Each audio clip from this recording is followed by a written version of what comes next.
Okay, just getting everything set up, nice and ready to go. Got myself had some dinner. Got myself a nice little drink,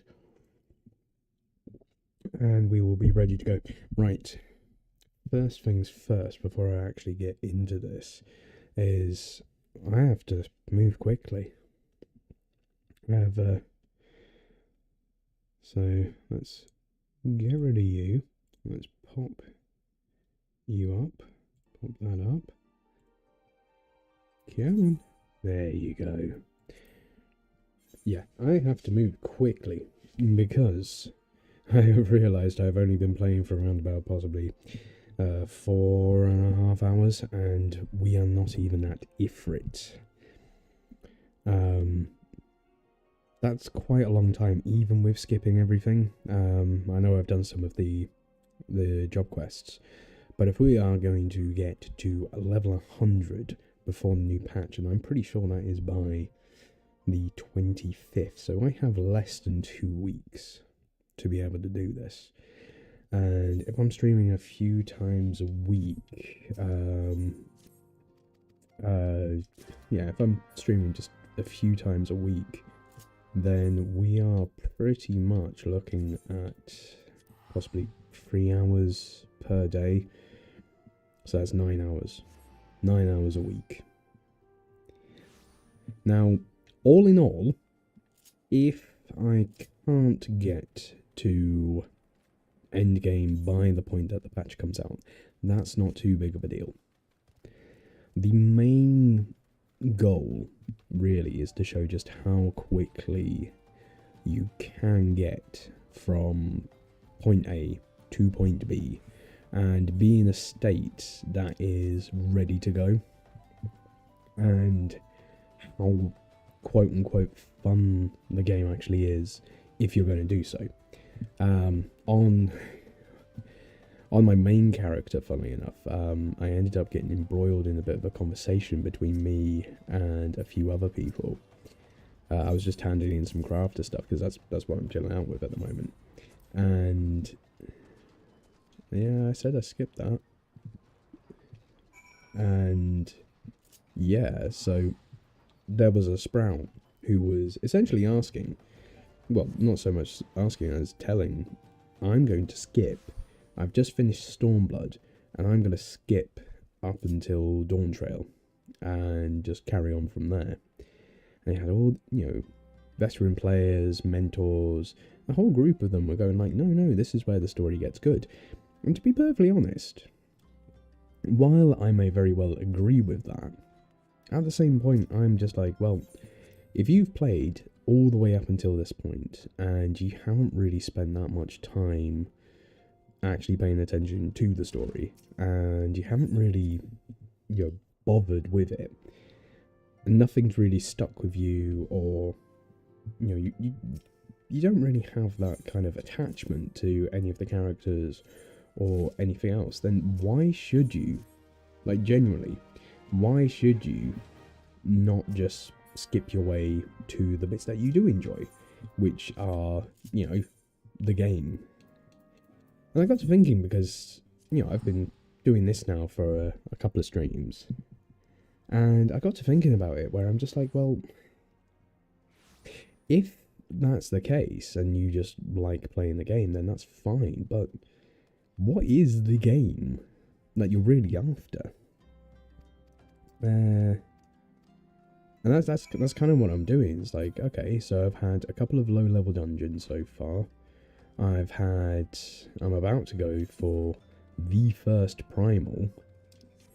Yeah, I'll go up here instead. I'm about to go for the first primal. But so far I've really done not that much. I've run from place to place. I've occasionally hit a few monsters. And then I've done, nine different bosses, which mostly is me hitting things and not standing in the puddles. However, if you're going to skip all the story and just go for the gameplay, like, you do have quite a lot to go for. Like you've got all the crafting classes, you've got each individual class as well, and there is a bit more. The way I'm kind of doing it is, it's shallow as a puddle, and I'm not really paying too much attention to anything except for like literally doing just the one thing, which is get the MSQ out of the way. But I can see some merit in go away. I can see some merit where you start off, you bullshit your way through, quote unquote, and then you end up just doing the you go back and you do all of the other bits of the story. Like, and if you get, not so much bits of the story, but more like the bits of content. And, I can see how, like, especially with the New Game Plus options, all of the raids, and, every single class, there's a lot there still, gameplay-wise. And that's kind of as a, once you are caught up with the story, that's kind of how you start interacting with the game. Unless you're going to do something new, and this is possibly something that I'm going to experience with the other character that I'm planning on doing, where I'm taking everything a lot slower. And once I get this experiment out of the way, that's what I'm going to be focusing on. But there's different ways to approach this, especially from, especially for a game as big as Final Fantasy XIV. Same with World of Warcraft, same with, EverQuest, Guild Wars, all of those. And it does seem like 14 is a little bit more rigid in the way that it does present itself. You can't just skip through to the current content to do XYZ. You have to sit through the story, or not, as the case may be, but you still have to do it all. And I do believe, like, there's merit to being the MMO where you can just be a story-focused MMO. There's a place for it. There's a niche. Like, if you want to go pure for pure gameplay or pure role-playing or pure anything like that, and it makes sense that a JRPG is the one to do what Final Fantasy XIV is doing. Something like RuneScape is a lot more free form because it fits in with the kind of culture that came around it. Oh, that's a cutscene I can skip.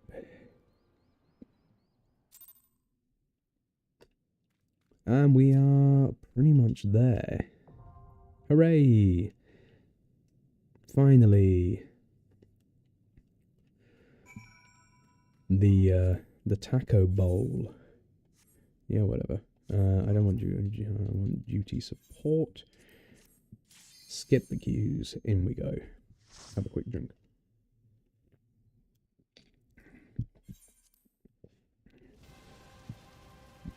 So once I beat Ifrit, I'm gonna quickly check my playtime and see how long I've been at this. I'll make a note of it as well. I'll probably take a little screenshot, because that's going to be something to keep in mind. Because this is I would say this is a reasonable, kind of landmark. It's taken you X amount of time to get to your first kind of like proper boss battle, which is, for example, Ifrit. Your first primal. So I'd be interested to see just how long I've been playing this to get to this point. Now, if you're playing with friends the entire time, and you're doing bits and pieces like that, then hey, this shouldn't be too much of a drag. Especially if you had like 4 of you getting to this point and you're all following the story, you're talking in between bits and pieces, the person who reads the fastest is kind of waiting for you all. That sounds like a really good time. You can still enjoy a essentially solo single player story mode game but with people around you. Like, hell, people do it on, stream all the time. And I'm hoping by the time that I come around to do it, that I can impart a lot more, it can be a lot more interesting, because the gameplay just by itself, without the context around it, unless I'm doing something which is, like, kind of worth it, like, I'm already getting the feeling, like, Dragoon doesn't help in this regard, because the class itself is kind of a bit, but I'm definitely getting, it's a little bit, I'm trying to think of the right word. Like, yeah, it's easy, but then again, I've been playing this for God knows how long, so the basic mechanics aren't, are just that, they're just basic. To a newer player, especially if you go for something a bit more complicated, like, if you're tanking, or if you're healing, and you really don't know how anything works, there's a bit more tension there. I'd love to be able to go back, back all the way back then, start doing this, what I'm doing now back then, actually really put some thought and effort into it, but like, bygones, you can't really change what's going on, and, I haven't used this once yet. Yeah, no break. Yeah, whatever. I win. Cool. I win. Let me out. Okay, so quick little /play time. So I'm just gonna take a quick little screenshot. That playtime is 4 hours and 37 minutes. And I'll save that. I'll save that to... Give me a second. Playtime after Ifrit. So 4 hours and 37 minutes to get to the first primal in Final Fantasy XIV. Now that's a chunky bit of time, just for gameplay as well. Like that's not even for, all of the story that goes with it. That's not even for going, hey, I'm gonna, mess around and try a different class, or I'm gonna go explore all the areas properly, or do this, do that, go, hey, look, there's this little quest here, it's got a blue thing on it, what does that do? Or that guy over there, or, any of that, or deciding that you wanted to try, oh, I started off in Limsa, so I'm going to try and be a blacksmith, or fishing. It's really quite bizarre. That's a big chunk of a game, and it's almost I'm just trying to think of the best way to put it. There is a certain degree of, that's a lot to ask for a player to really commit themselves just through gameplay. You can probably add another 4 hours on top of that just for watching all the cutscenes. Now, I'm not saying that things should be streamlined, to the complete point of, you're not really doing much of anything. Oh, I need to talk to these guys. I just need to speak to Tataru. That's fine. But I'm definitely feeling out, because I quite like A Realm Reborn.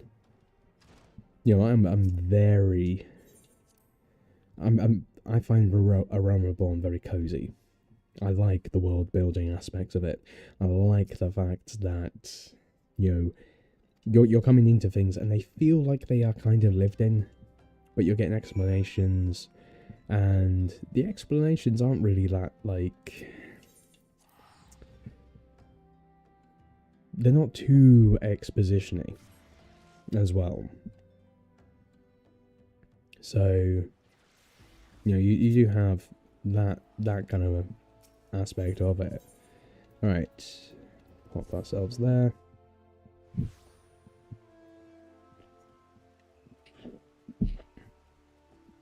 Oh, excuse me. Do I have any new gear? Oh, I've got the Dawn wrist guards. Nice. I am not sticking around for this. I do not care about Alphino and Alizé. Shall we go to... let's go to Limsa next. It's right there. And I'm already up to like 14 grand. Just from doing quests. Without spending it all on teleports. That's not too bad either. But no, I'm just trying to... You know, this game... While it, in some ways... You know, once you got to a certain point, it does respect your time. Whereas, like, hey, it's not that bad in certain aspects, and you don't really have to go as hard as, like, some of the other MMOs that I've never really played that much, but I've definitely heard a lot of people saying about that kind of stuff. It was a little bit choppy, but you know, it's definitely one of those. I think my point is like I never realised just how long it does actually take. Ooh, what's that? Is that the Quetzalcoatl one? Is that the... Yeah, that doesn't look too bad. That's actually an alright spare. Right, I'm getting I'm getting distracted. I will have to go out and fill out the rest of these Ephrites at some point. It's probably a good idea, especially for later down the line. Right, start myself here. More skips. I cannot skip. Oh yes, I can. Don't you tell me I can't skip this. Jesus Christ!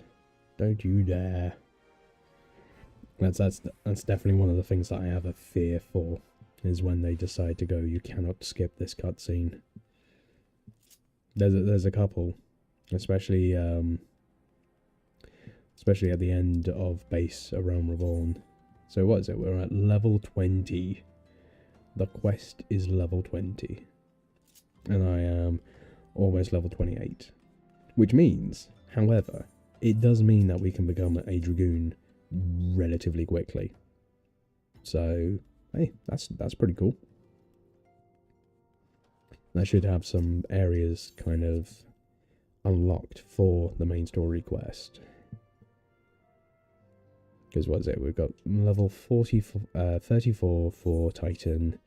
Then you have level 44 for Garuda. Skip.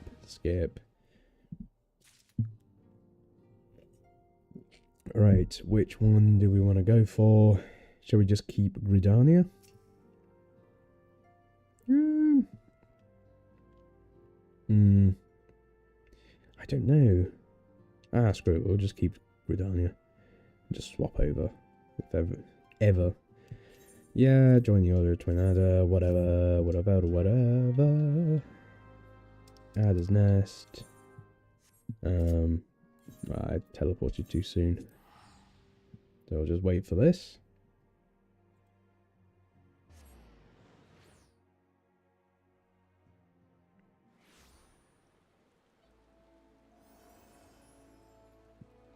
One second, I'm just going to BRB very, very quickly.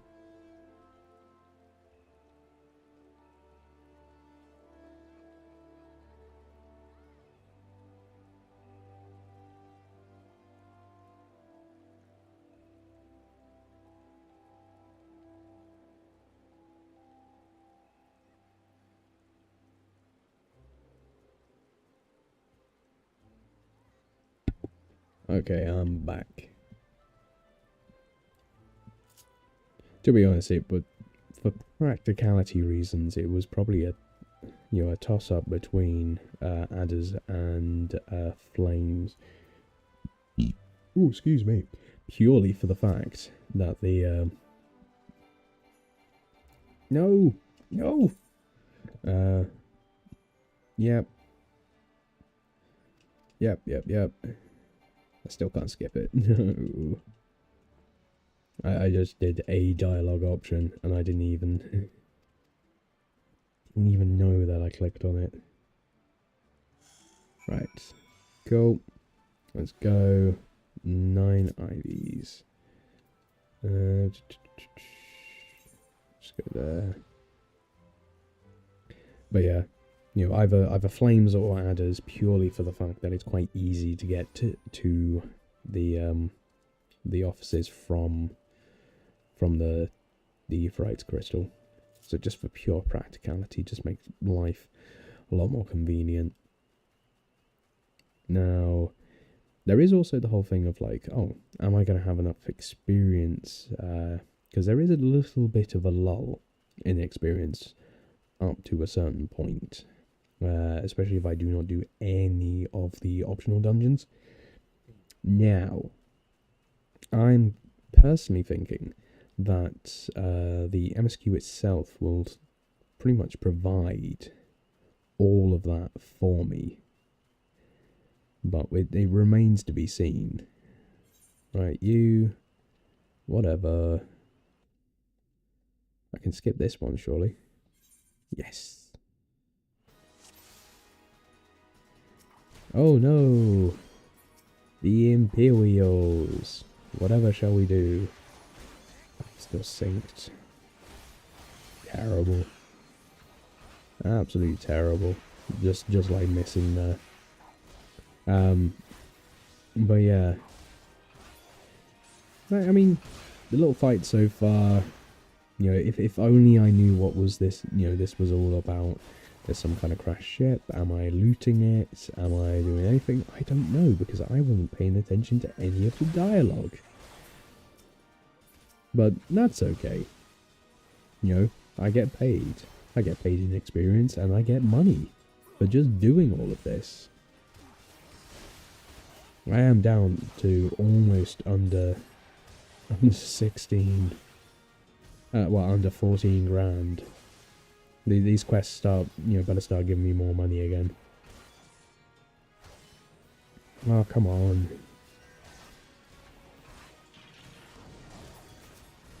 Cool. Go for you. Quickly take out these guys. I mean, so far there's no real tactics.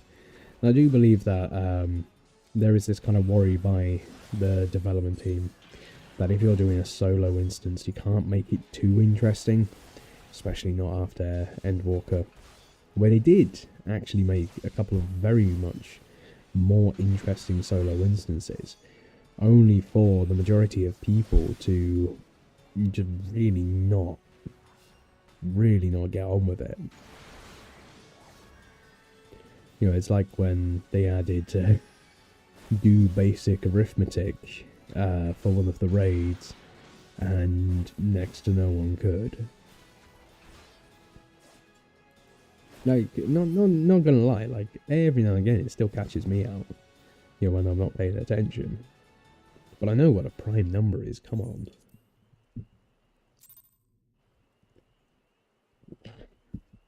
Okay. I've been doing stuff way too quickly that my return spell hasn't even... it hasn't even, like, kind of reset itself. Doesn't matter, still doing well. Look at all these people.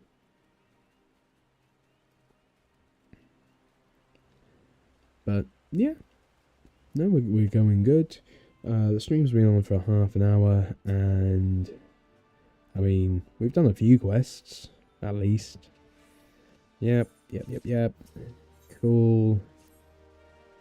Whatever. I can skip this one. So we were on a level 20 quest. Gameplay. Hooray! I'm a private. Cool. Nice. And what's that? That's still a level 20 quest. I hope I don't have to blow through all of these tickets, because I can't remember if you can get any more, or if that's all of them that you can get. I just have to make sure that I'm not actually doing anything silly. Oh, there's the Chocobo quest. Ooh, mounts, finally.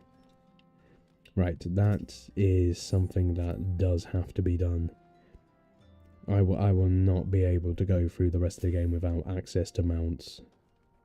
Especially not access to flying. I think it is mandatory. Go away, Minfilia, no one cares. Cool. Cool beans. I'm level 28. Nice.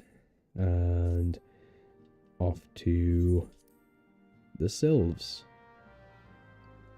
So this is leading up to the 4th dungeon. So the 5th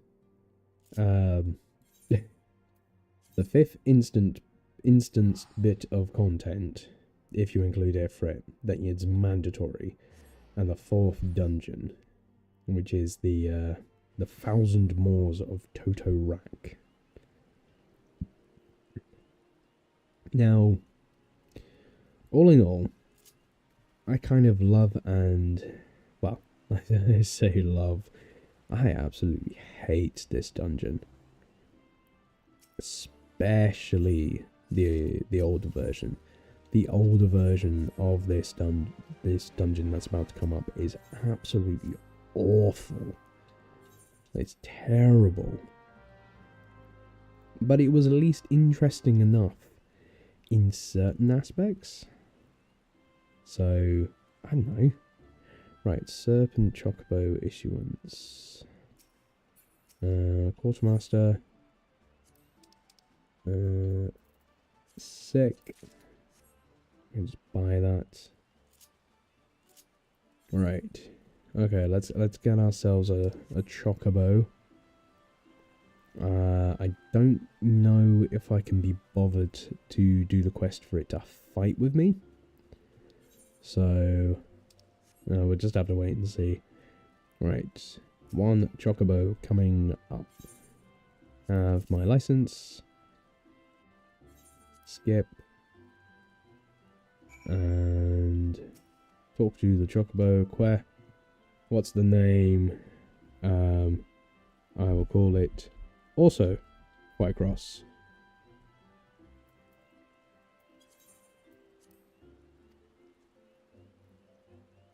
Right, cool.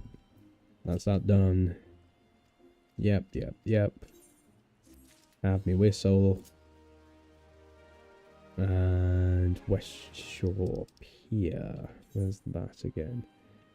That is by the Dragoon. Well, by the Lancer. That's awesome. So, right there. I'd say we're making fairly good time. You know, 36 minutes.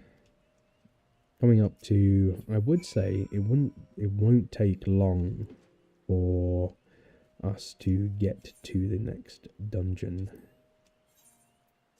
I'm hoping at least.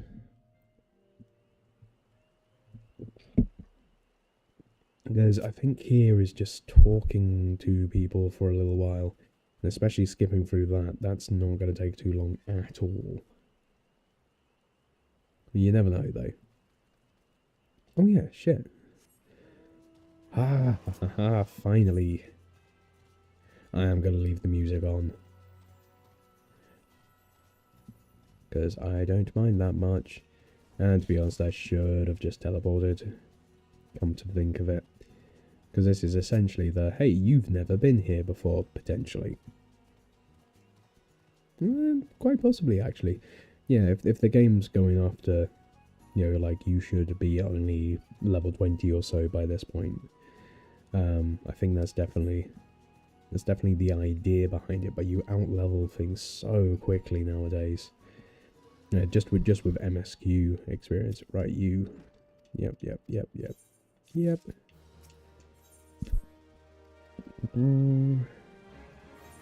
No, don't care about you. Talk to you. Anyone else? Anyone? No.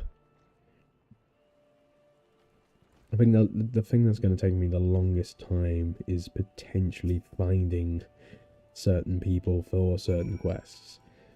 Going through Base Endwalker on the Mrs.'s character fairly recently, there's a particular scene where you're searching for someone who has turned themselves invisible, and that takes for bloody ever.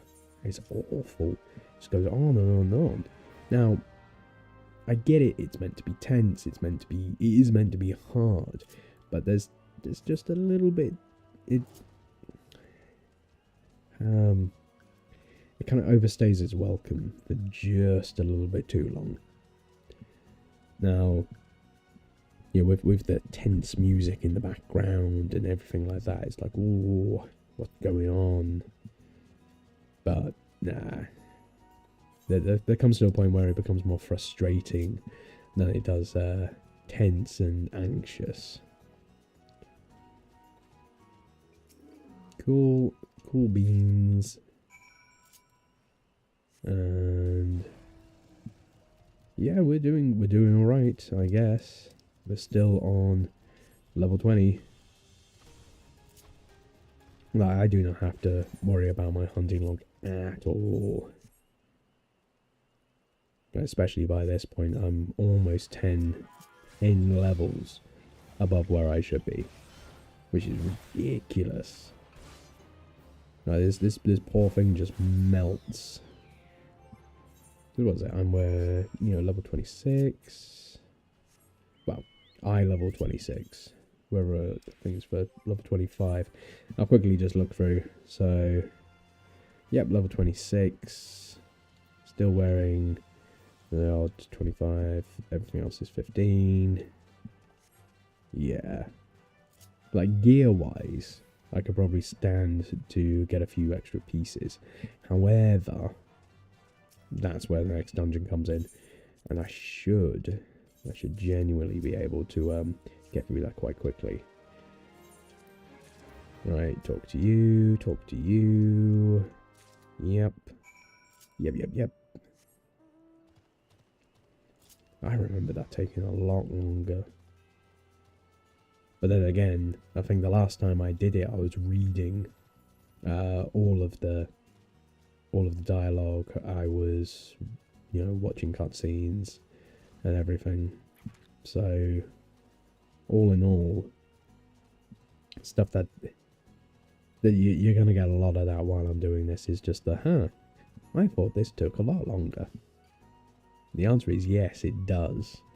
It takes a hell of a lot longer. Right. Talk to Seals and slash dance. I can dance if I want to. I already put it on a hotbar. Because I was smart and then I forgot that I was being smart. Yep, walking 1. Not listening 1. Got a letter for you. I am the courier from Fallout New Vegas. Don't care. Oh look, a Yida pops into existence with a Papalimo. Like, literally. I can dance if I want to. I can leave my friends behind. Get on with it. Pure speedrunning tactics. It's finding the base race that does the quickest dance emote.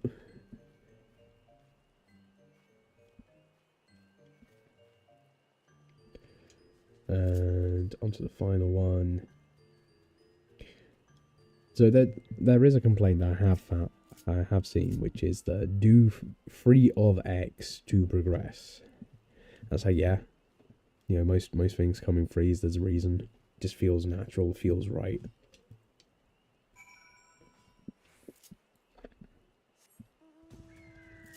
And I could fly for a second.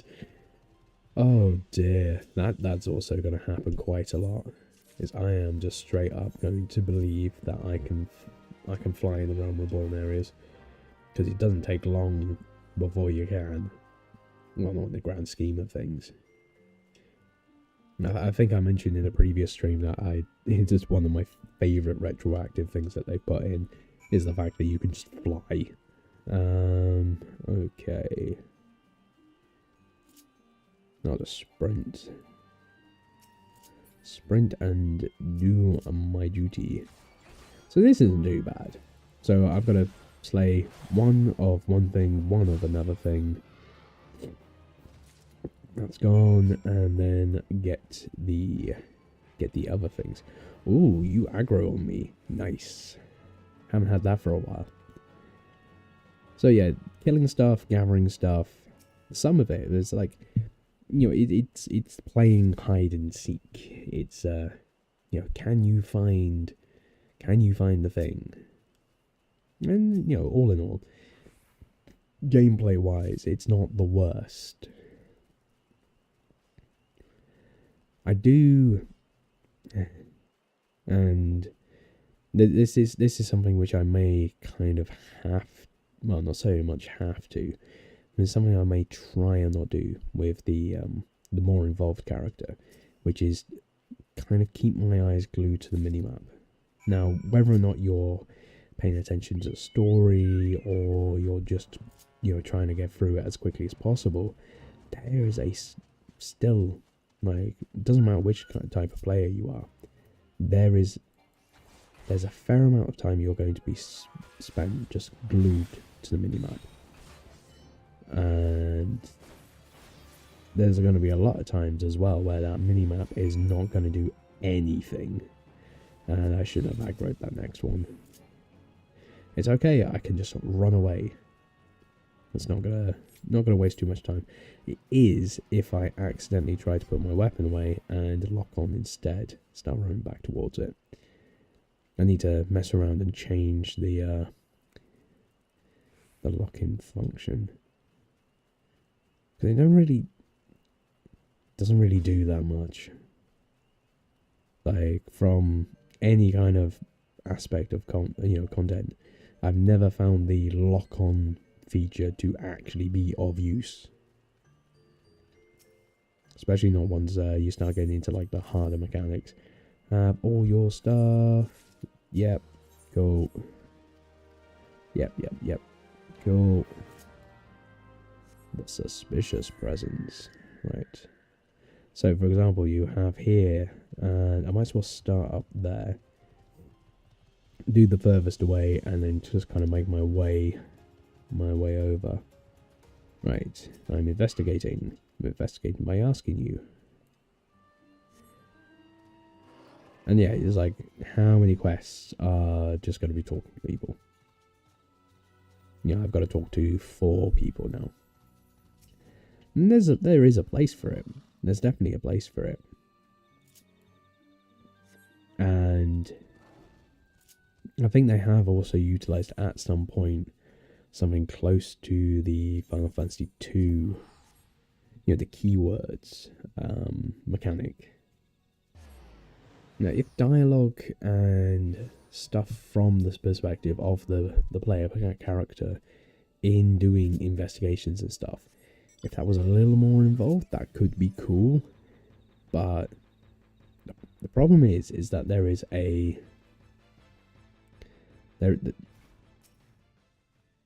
there's a large amount of the player base which doesn't want it to be anything more than what it is. And I can see like the devs themselves are like, well, yeah, it works fine. People are here for the story, so we'll cut out a lot more we'll put more cutscenes in it. We've had to practice with the cinematic elements of that. We're still going to have a fair amount of dialogue that you'll have to read, but we're just not going to expect too much out of you apart from like the 1 or 2 set pieces. And you have the issue that, like, if making stuff outside of the formula can work sometimes, but from the point of view of the 14 devs, it's not done as well every time. it could stand to do a lot better. You know, Diadem being one of them. The Island Sanctuary didn't go as well as they thought it would. Pretty certain I heard about that. And just very other things, like when they try and do a, you know, like a trial that's really different, like the Steps of Faith. And then you get to a point where, as well, it's necessary for the MSQ. And because it's necessary for the MSQ, you have to, because you have to do it. A lot of people, and I'm sure this is more a problem in the North American servers, because I've never really seen it here on the European ones that much, which is you sign up for your trials roulette and you get Steps of Faith, and then you go, I can take the half an hour, and then you just quit. You know, it's that's all fun and games, isn't it? So what they've done instead is they changed it a little bit. They changed it a little bit more, and you know, they nerfed a few things here and there. They made sure that it was easier for players to kind of get their heads into the right space. You know, a lot more. You know, it's not exactly like it. Well, after a certain point, it wasn't exactly like you were never going to clear. But there were still wipes. You know, there were still wipes. There were still all kinds of bits and pieces. And, you know, you actually had to put some effort in. You had to try at least. And then they made it a solo instance. Same with Return, Cape Westwind. That had the potential to be a really interesting little encounter, like a mini trial before you go into the MSQ dungeons. And all the, you know, it could have been all the more powerful for them. You know, if they stuck to their guns and went, right, we'll make it so it's an actual fight and it's not over in half a minute.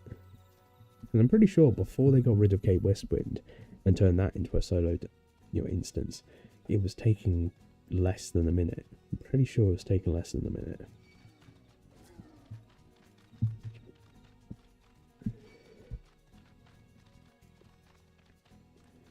Because the game expects you to have a very low eye level by that point. It expects you to not quite have finished your job quests. But the thing is, like, a lot of these things are mandatory. Like, you have to have your job by a certain point. You essentially have to have this, have to have that. And, you know, some of this side content is not really side content if you think about it.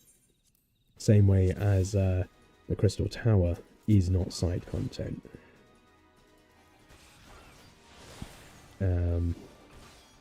You really don't, you know. Ooh, I'm allowed to have my full combo. Oh my. So, okay, battle's becoming slightly more interested. Well, interesting, I would rather say. Because now I have 3 buttons to press in a row. That's crikey, that's amazing. And, I'll take down the mobile. And I might as well take down some of the other ads as well. And these poor AI are just standing right in the middle of all of this. Yeah, I can take down them, no problem. And it's not like I'm not. Jesus. Right. What are you going to do? Are you going to do a big circle? Remember, or is it another cone? Oh, it just ran off. Nice. Chase that down for no reason. Yep. Skip. I like that particular, you know, that particular flying lettuce. He's cool. I still remember pretty much what's going on as well. and that in of itself is quite amazing. Like the odd quest, quest name here and there, the little snippets of dialogue that I am actually seeing. It's just like, oh yeah, it's that point. One thing I always do forget though is I always forget the Grand Company joining quest is you have to go save Biggs and Wedge. I always forget that's the case. It always surprises me. It's like, oh yeah, that's when they're introduced. Which is quite funny. And I'm level 29. Ooh. I might be able to quickly go and become a dragoon soon. I'm hoping. So we're up to level 22 in the story. We've got to go up to Badaron. Oh, back to the Adder's Nest. Nice. And we've been going for just about an hour. So all in all, not too bad. Feels like I've been going for a little while longer. But the stream itself has been only going for an hour. So back to you, Chitty Chatty, Chatty Chatty, Nito, Burrito, Bent Branch. I am just going to teleport. The teleport function is really helping me with this.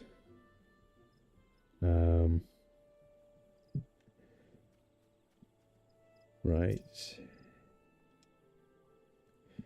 And Sylph Elder has vanished. Yes. Okay, cool. This is where we are looking at now. So, South Shroud down there. Can I teleport to South Shroud? No, I cannot. But I have been to the South Shroud.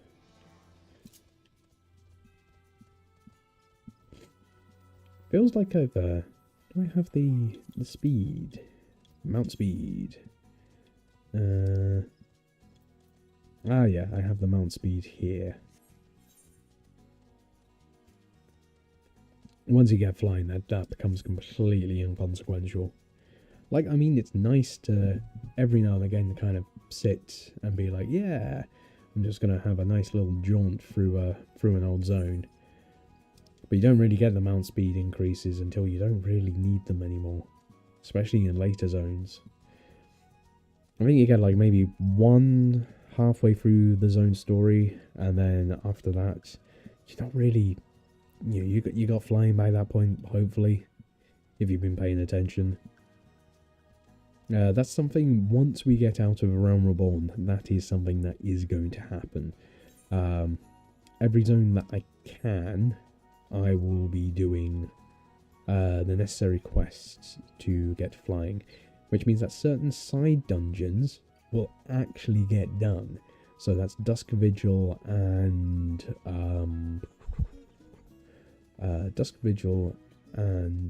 Shisui of the Violet Tides in Stormblood. Pretty sure you need both of those to be able to get flying in their respective zones. Right, level 22. Nice. Got Soak Guy with water. Yep. Sober up, my dude.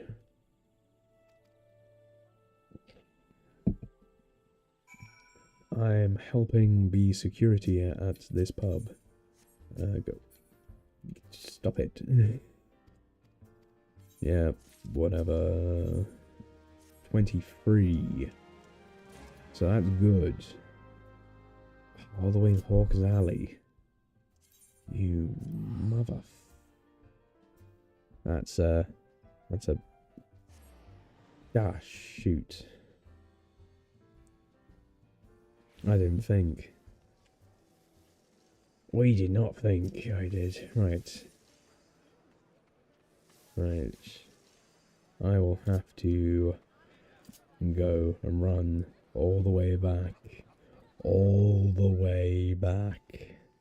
Because I forgot to go and spend the extra little minute to go to Quarry Mill and attune there. So, I think the best option for me is to go back to Central Shroud and just quickly go through there. Again. Hooray. But while I'm here, I might as well go and grab the other Ethernet shard, which is just there. Now, I will probably talk about gameplay for other classes when I am doing my more involved character. The long play. And I may catch some stick for this, but I don't mind New Summoner. I am smooth brain though. Like, I like how it flows. I don't really like magic classes per se, especially cast times. I'm not really a big fan of casting and staying still. It's not fun. Weinberg. Where are you? You're down there. Cool. Okay, if I go down here, I can skip. Actually, no, I need to be just past the... Yeah, so I need to go down. Right. Sometimes it's worth paying attention to the map properly. Otherwise, I would have wasted so much time going all the way just to need to go all the way back. But that means while I'm here, that's another shard I can do. Neo Burrito.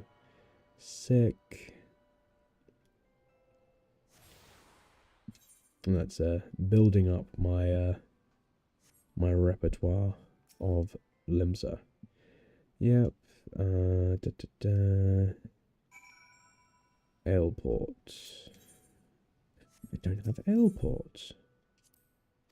Oh, I never got it. Oops. I never needed it. Oopsie doopsie. So I just went straight. Ah, dear.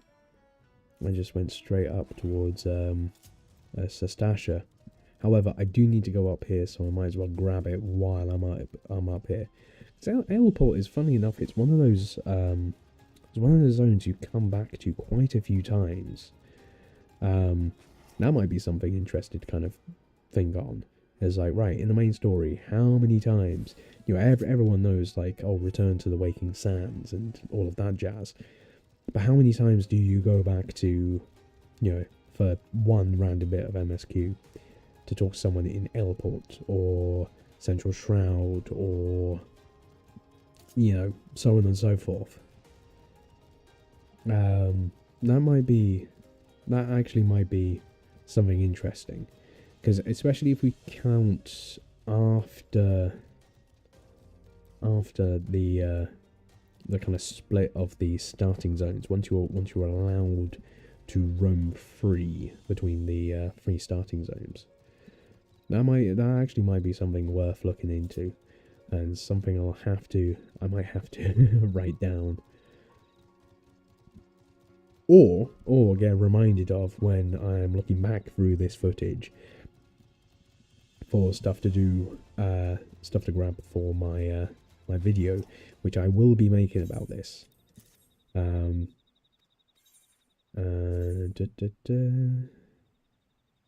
Lancer, iron headgear. Screw it. Guan, gimme. Yeah, looks crap. And that's a level 21 weapon. Yeah, that's not going to be worth it. And killed some more things. Cool. This zone I am not going to get anywhere, because to get to that I have to be just a little bit more leveled than I am. Qual Pops are down here.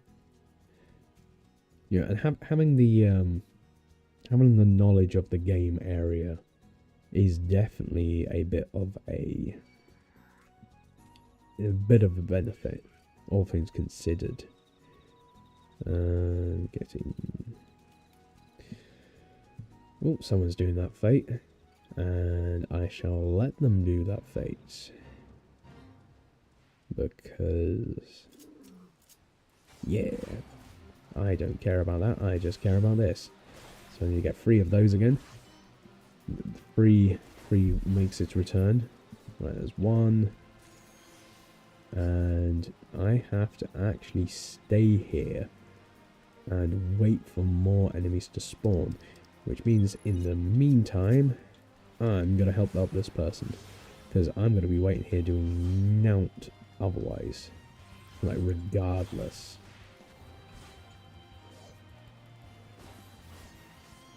It's not going to mess up my experience calculations all that much. But I'm just going to give this guy a hand.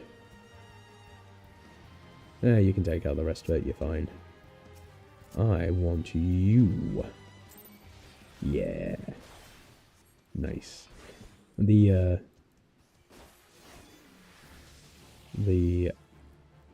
adder seals, well, they're just the Grand Company seals, may be very interesting to me. No, you. Pay attention to me. I said me. Leave them alone. Yes. Bite me.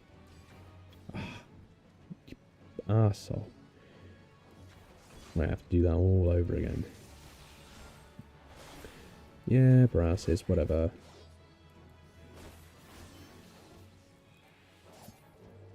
Yeah, I'm sure there's something else that I may have to have Grand Company seals for down the line. However, I can't remember for the life of me. Which is, there's going to be gaps in my knowledge. There's certain things where it's like, I feel like I need this. You know, but... and really the only optional dungeons are post-max level for expansion dungeons. And then you have your...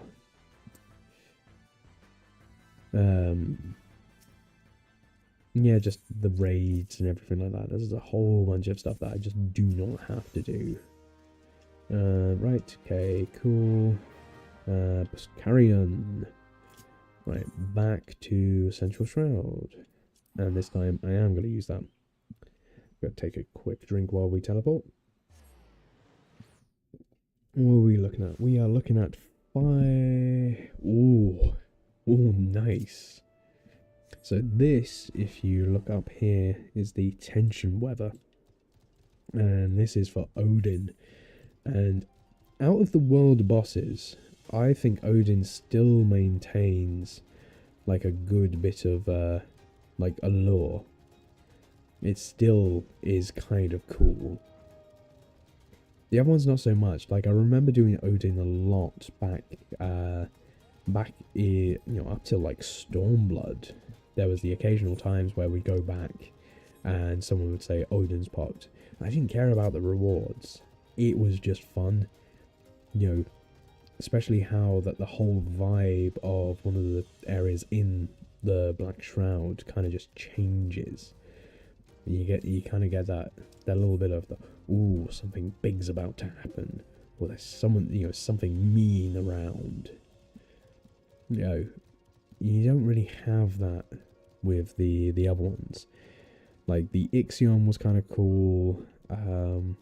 Just trying to think what else. I only really did Behemoth a few times in my entire time playing the game. It was a weird one because even from the very off, people didn't really bother for it, which is a shame. So South Shroud is also saying that it's tension. Where is he? Ooh, where is he? Oh god, he's here. I am just going to sneak my way around. I do not want to... I do not want to bother with that. Yeah. Like, that's got some gravitas to it. And And I think the big thing about it, I'm just gonna gush over how much like I like the original encounter design for Odin, is that you do actually have to put a bit of effort in. Like even over leveled and everything like that, you still have to like kind of go, well, one, it's a fate boss, so you do get synced down, but tanks have to work together, there's mechanics you have to stack for, there's other bits and pieces that you have to like kind of plan ahead for, and like a large group of people which you're gonna get is, you know, working together. I'm just gonna go Odin. There's no kill.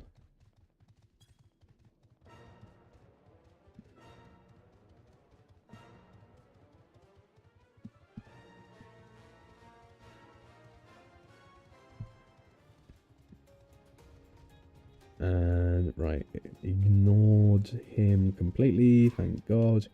Right, cool. Here's your whiskey. And oh, I'll go for some of them. Give me that. Yeah. Like the in-between armor for tank classes and kind of the dragoon, like the heavier physical melees.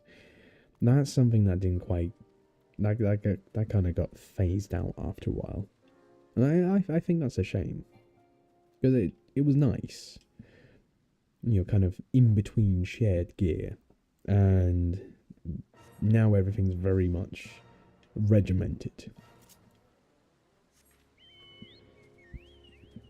It makes it getting gear easier, because you know it's like, okay, for this you have, you know, for example, for a dragoon I get the maiming stuff, for a samurai I get the you know, I get the striking stuff, healing, and so on and so forth. But I think this is when people not so much complain about, but like when people are saying that they're not too happy about the like the verticality of gearing. And I do get it, because there is something to be said of just being like, hey, I want, you know, sometimes I want to go and do some other bits and pieces. Right. Oh. Come on, give me my thing. I do not want to have to deal with Odin whatsoever. He needs to leave me alone. But the best thing about Odin is that the last person who kills him, he becomes. So the next time he pops back up, that's a player character there. I have had it once. That was fun. Because especially if you're, you know, if you're active and bits and pieces like that, when he comes back up and you landed the killing blow last time, you know, it did your face on there and it's your name, and you go like, hey, that's me, and everyone goes, hey, kill him. Kind of. Right. Are we done yet? I do not care about any other fate. Go away. Let's kill some of these Imperials. I can't even remember why there are Imperials over here. No, they're chasing the Elder Seed... No, not Seed Seer.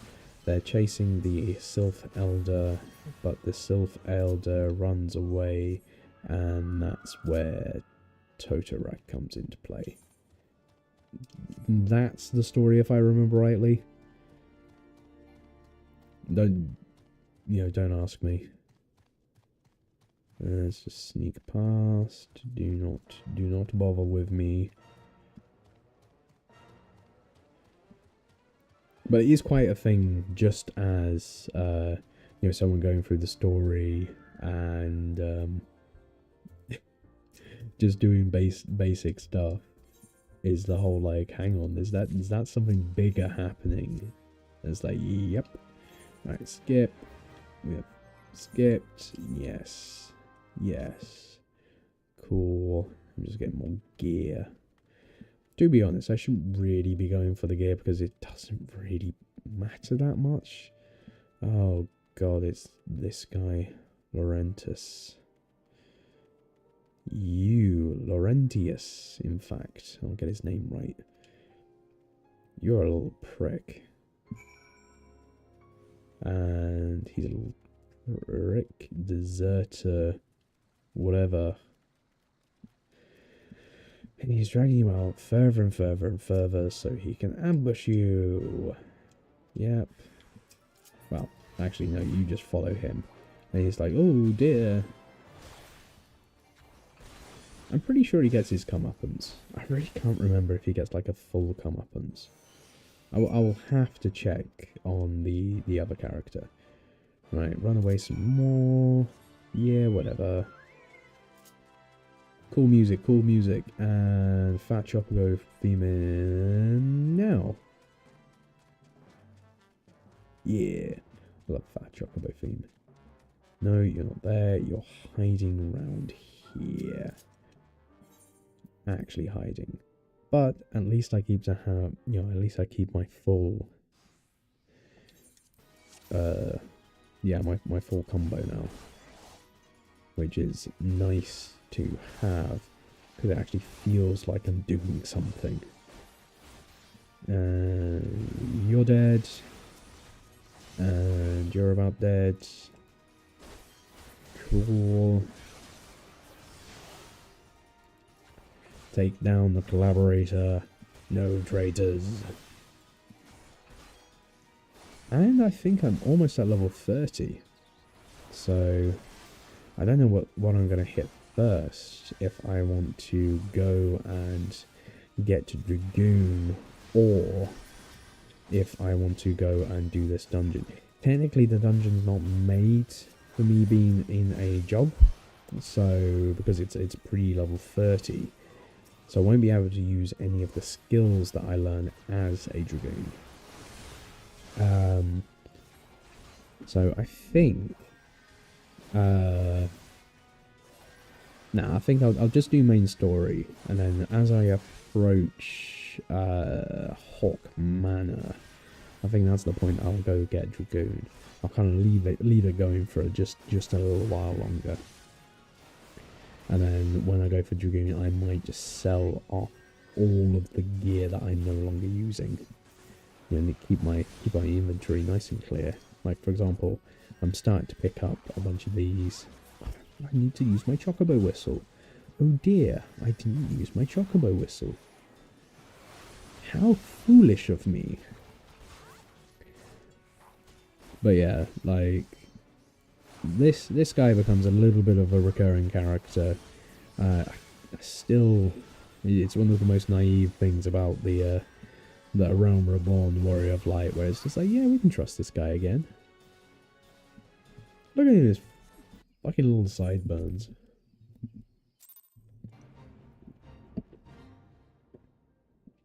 Right. And let's quickly sneak over to Buscarian. He's one of my random favorites.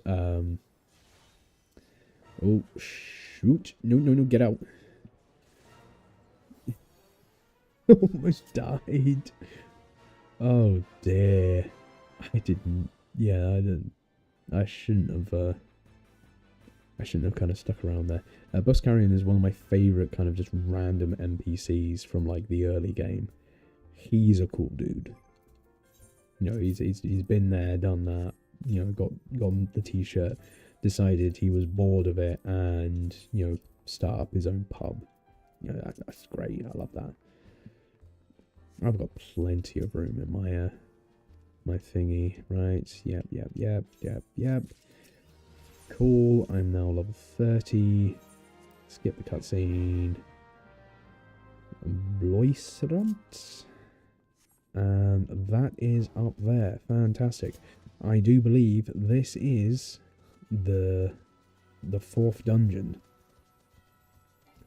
I'm pretty certain this is the fourth dungeon. It is indeed. Nice. So all of this gear that I've just been grabbing is probably going to become null and void. I'll just sell it on anyway. Right, cool. Duty support, 1000 mores, let's go. And we're about 1 minute 20. That's not bad, that's not bad. We've got a couple more hours. Oh yeah, I was just about to like, oh, I'm skipping the cutscene. It's like, yes, I'm skipping the bloody cutscene. This may be a bad habit I'm getting myself into now. We shall see. Right. You're the issue. So I'm just going to quickly kill you first. So yeah, the original dungeon has a whole mechanic where you have to get effectively batteries to go past certain doors. And if you can go down branching paths, you can collect more batteries in the first area than you really need to, so that you don't have to collect as many for the second area, so on and so forth. There's all these little nooks and crannies that you can go off in, fight different enemies, and essentially find different things. But now it's just it's become the same thing as every other dungeon, and I genuinely get it. Like, I can see both sides of the argument. I can see for a new player or a player wanting to get immersed, like, there's no fault behind it. It's literally, you go, you pull a couple of packs, you tank, you spank. But when you're leveling your 15th class and you get certain dungeons in the roulettes yet again, and then you're going to have to go through the whole process, and you're just like, well, I just want to level my character, and, I get the feeling behind the whole, like, oh, I want it to be nice, streamlined, I don't trust the rest of the player base to do this, or I don't trust myself to be able to do this. I just came here to have fun. Why do I then have to, use my brain for a leveling dungeon? There's a lot of interesting takes. And if they make the new expert dungeon, like if they do a side dungeon for the highest level, and they make it really interesting, and it's super all over the place and this, that and the other, that'd be really good until you get that dungeon in a roulette for the 5th time, and you go, oh, well, so I've solved this one, or we've solved this one, and there's no real there's no real extras. It is just, well, we've got to do it like this. So I then have to go around and I have to do this puzzle, and I have to do this again, and I have to do it like this. I can get the repetition becoming an issue, especially in a game like this, where you kind of are expected to repeat a lot of the time, and there is an issue with that. Now, if you are, if you're playing a single player game, like a large RPG, and you're not exactly playing it over and over and over again, but you replay it once in a blue moon. Say, for example, I want to play FF12, and I haven't played that in a couple of years. So you boot up FF12, you get to a certain point, and you go like, oh, there was this puzzle here, and I can't remember it now. So this puzzle feels kind of, I don't know, fresh. It feels like, oh, cool, I actually have to, it's familiar. I still have to use my brain a little bit, or perhaps even look up a guide if I really don't want to have to bother with it. In something like an MMO, like something like 14, I get why they're not doing it, and for the harder content, that's where that kind of comes into it. So, you're going to be spending a while to solve the puzzle, which is the boss. Because bosses are more like, bosses are more like puzzles. I have a thing here.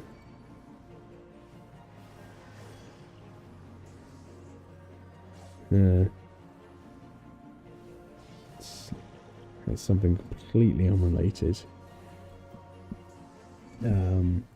Yeah. So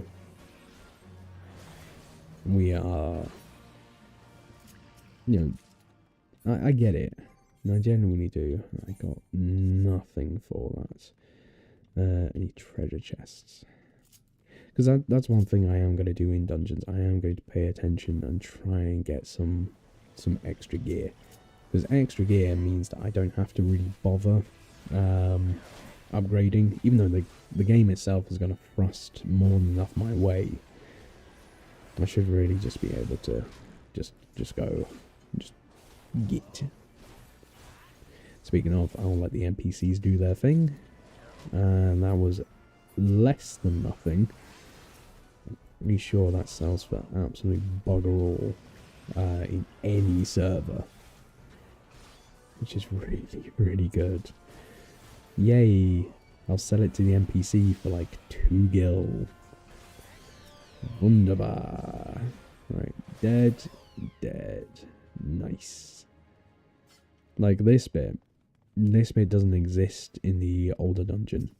You have to go down like a completely different path to get to an area that's kind of like this, which have these particular enemies in. But just by doing the game as, just by doing the dungeon as normal, you don't really get to see them. Like, there's certain things to be said, like, pluses, minuses. Having the game be accessible to, say for example, someone like myself, I play at weird times. Like, normally I play at weird times. So, if I was playing at, say, 2 o'clock in the morning, it's 2 o'clock in the morning, and I'm on the European server, and, because of work, because of various other bits and pieces, I now have a fair bit of time, and I didn't have the option, let's say I don't have the option to do, to continue the story because I have a dungeon to do. I can't do that because I can't find 3 other people, because regardless of whether you're tank, healer or anything, there's just not enough people playing and going for that particular thing at that particular time. I get why this is such a good addition, but I also get why people are saying it's like, well, it's ruining this, that and the other. It's the over streamlining of stuff. I think is just a problem in games altogether. And the more, and it is a question of making something mainstream.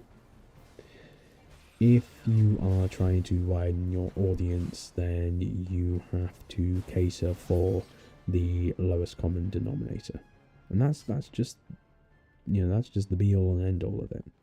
You can't get around to it. If you are going to make something that people are going to go for, then you have to make it able for that large majority to go for.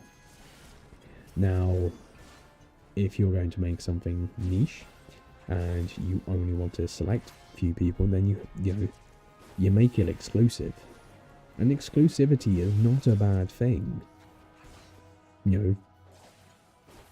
There's nothing wrong with going, hey, this isn't for everyone.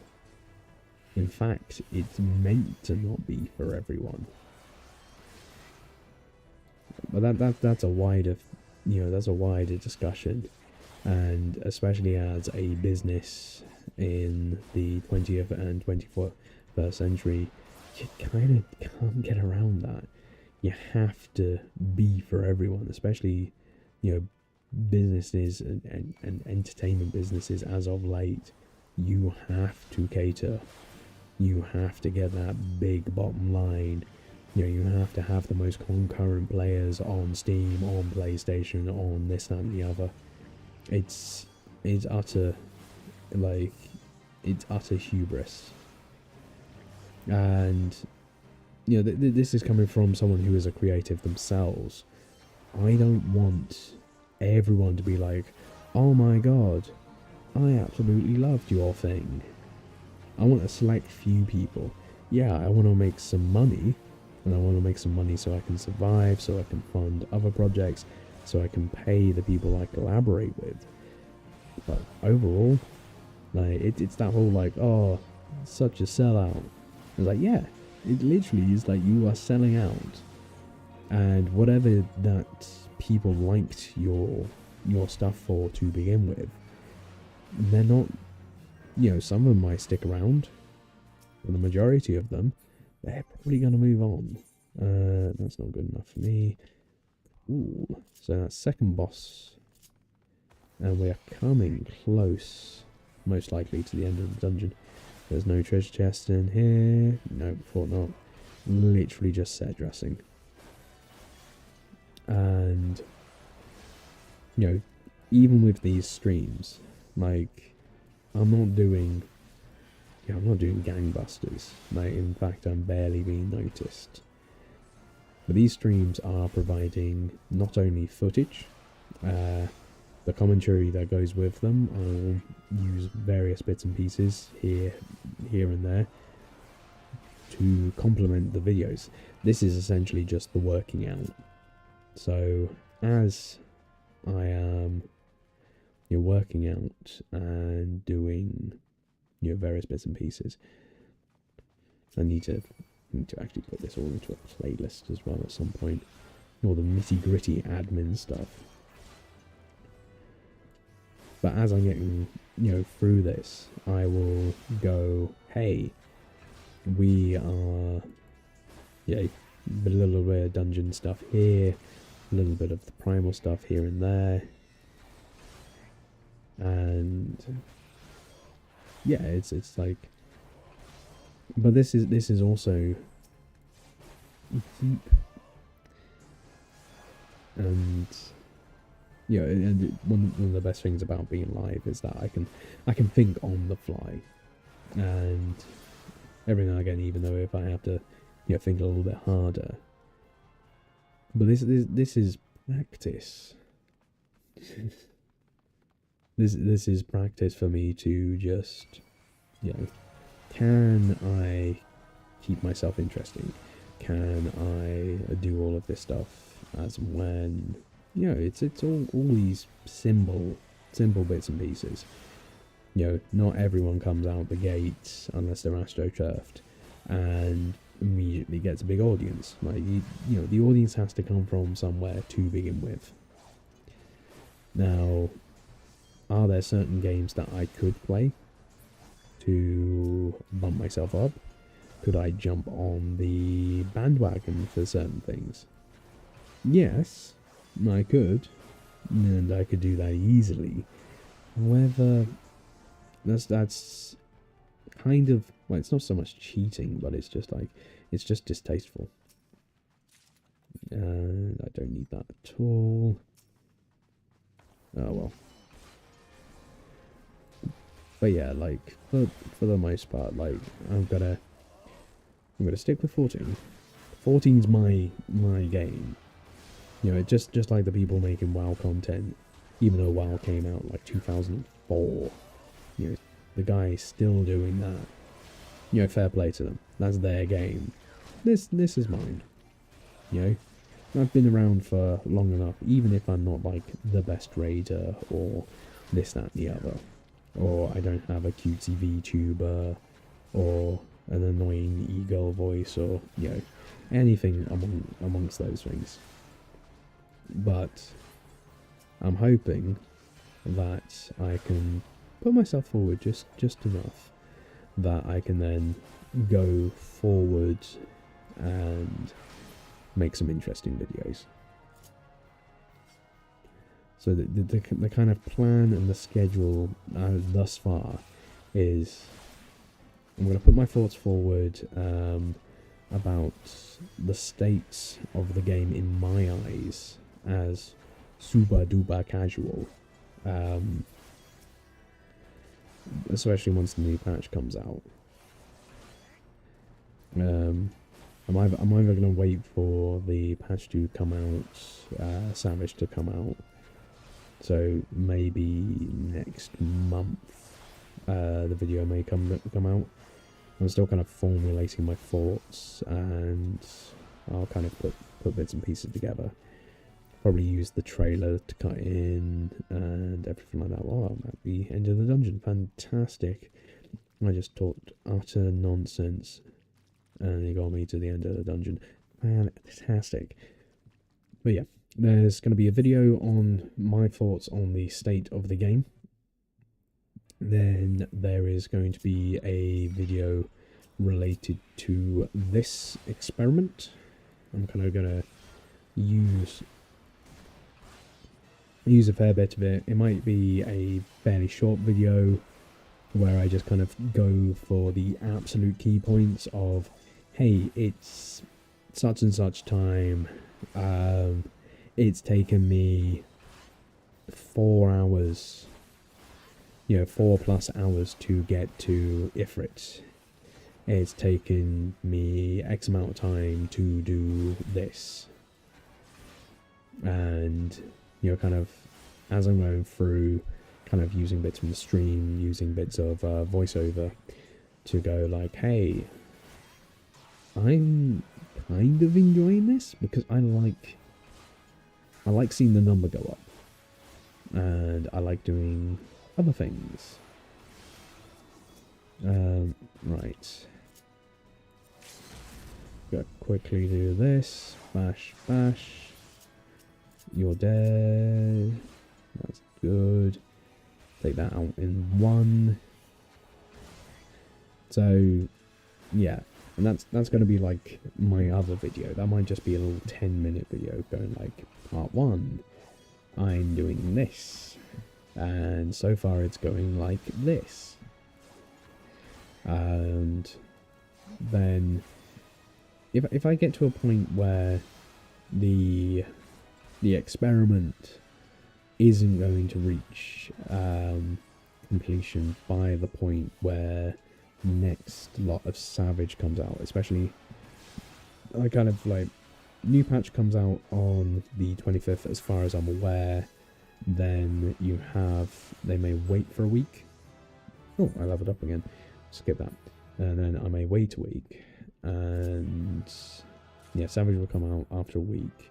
And then after that, I will give it like maybe a couple of weeks of grace. Because as Savage comes out, it's going to take a week or so for people to do the world first clear. Then your kind of mid groups and your casual groups will be moving forward around about that time. So you got around about so overall it's about, from the patch release, you got about a month and a half while go away before your party finders and stuff like that starts to really there's the best word to dry up. As everyone finds their groups, and the people who can't, there's probably a bit of a reason why they can't. But yeah, either so. Oh, cool. I can just skip through this way instead. That's probably going to take me a lot less time. So we have gotten to level 31. And the main story quest is now level 24. That's a good 6.7 point lead, in fact. That's quite a big jump. Not quite 10 levels ahead as I was a little while ago.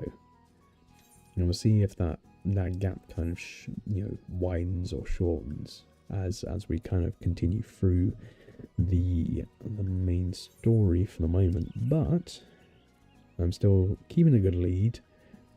You know, I don't want to fall behind too much, because the worst thing is that if I get to the point where I'm having to then find sources of experience points, that is going to hold me up. And that's going to hold me up for a good while. Don't want that.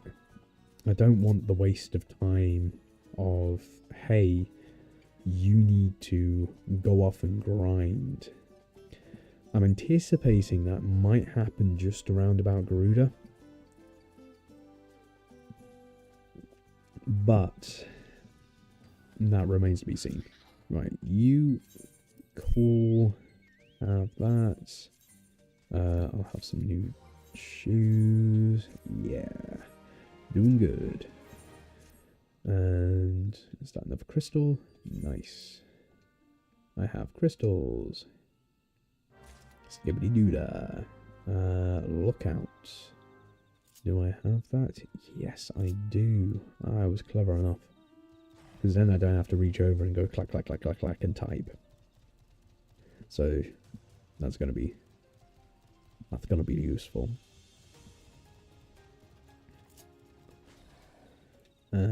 Do that. I'm going to skip again. Can I skip again, please? Yes, I can. Fantastic. And missive back to there.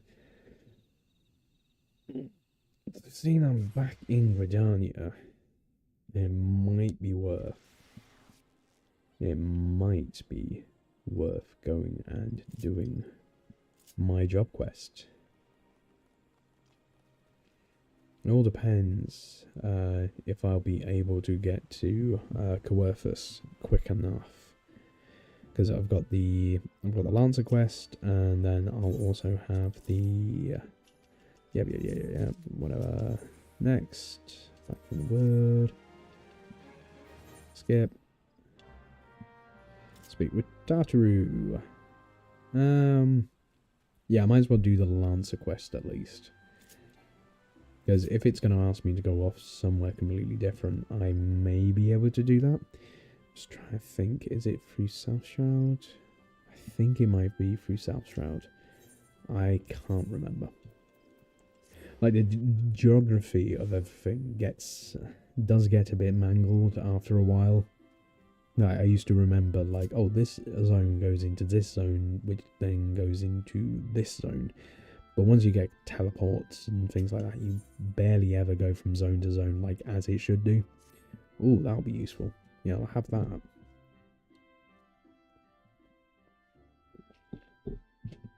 No, let me skip. I was too busy taking a drink. Where are you? A branch. Yes. Let's go over there.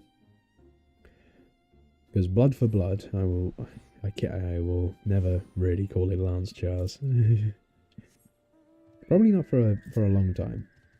It's still always going to be blood for blood for me, and you know, it is definitely the way I remember that skill being, and I still remember it being a skill that caused you to take more damage as well as dealing more damage. So there were certain points where you actually, as part of your rotation, you actually had to hold off from doing it, and you had to kind of be careful about when you would buff certain things if you were going to face a high period of damage for a raid. And unfortunately, Dragoons, especially in the early game, were quite squishy.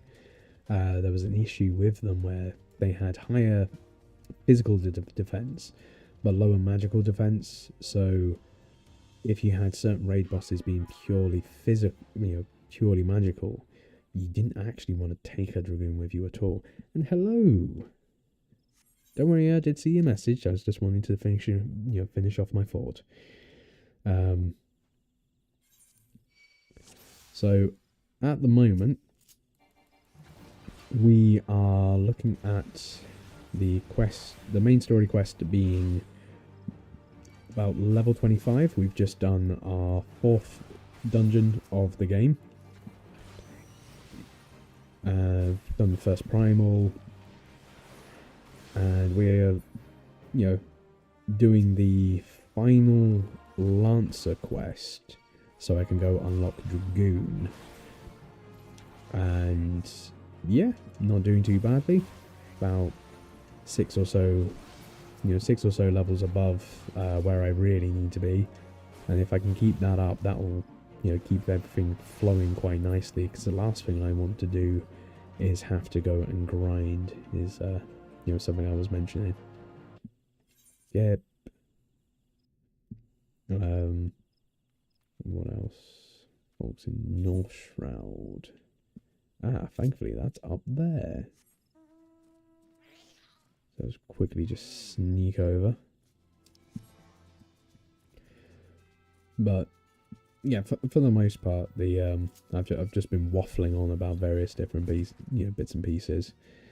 I will, I was saying though that the 14 content, I've got a couple of videos in the mind.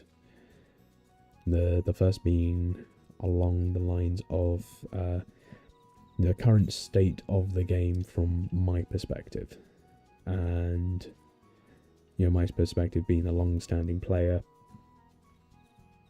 going from not quite hardcore, but doing mid-core content, at least some of the Savage stuff, and then also going to completely the opposite end, where I've turned hyper casual. I play for the story, I play for just leveling up classes. I'm not chasing the highest gear, I'm not doing this, that and the other. And I'm literally just playing for the sake of just, I'm not keeping up to date with anything.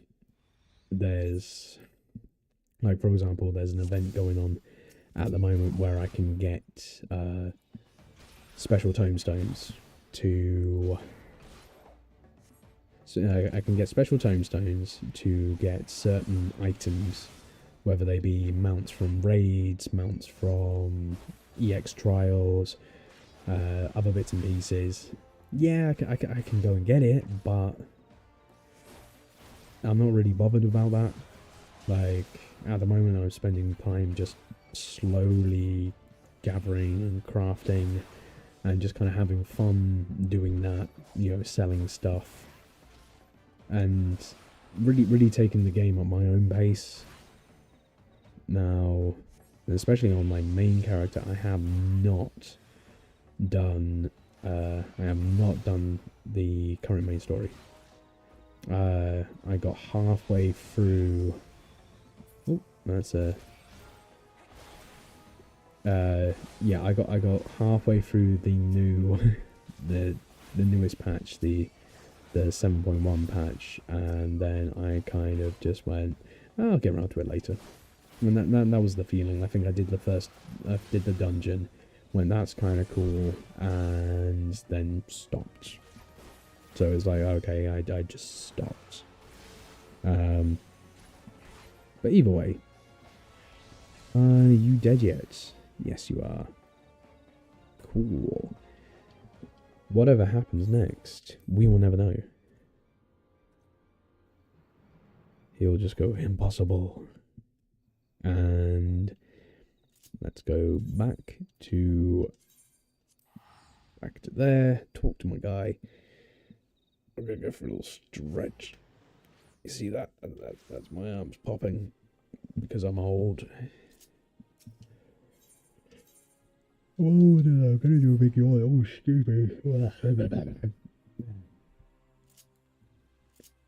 Now, if I can, well, I say if, I'll get Dragoon, and Dragoon will require a little bit of time. Let's see, you know what, I will get the boots. So, yeah, Dragoon will take a little bit of time to kind of just get myself sorted out. Because as soon as I get Dragoon, I then have a whole bunch of abilities just kind of pop into existence. So that's going to be something I have to deal with. Right, Black Shroud. From the Black Shroud. Okay. Where from the Black Shroud? Britannia, South Shroud, Fanalan, North Shroud. Cool. I will go there. And yeah, so once you upgrade to a job, you then have a lot of skills.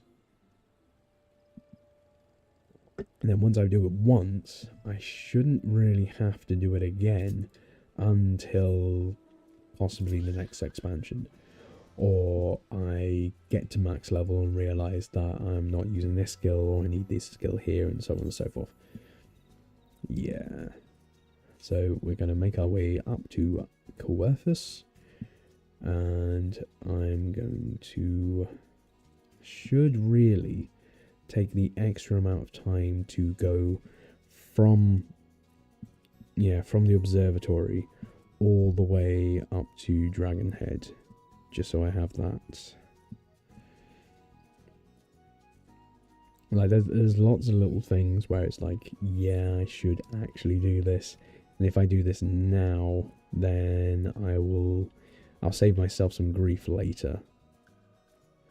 It's not too far from Fulguard Float. No, I'll do it later. I'll actually do that later.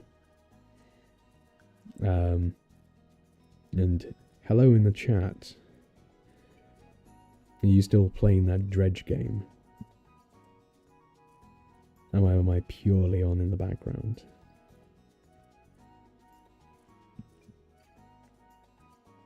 I will never know, because no one will ever reply. I talk into the void, and the void does not look back. Right, guy over here. So it's not, yeah. Nice, and thankfully I have to go back the way I came. So that's not going to be too bad. I've literally just got into the zone. Ah, fair enough.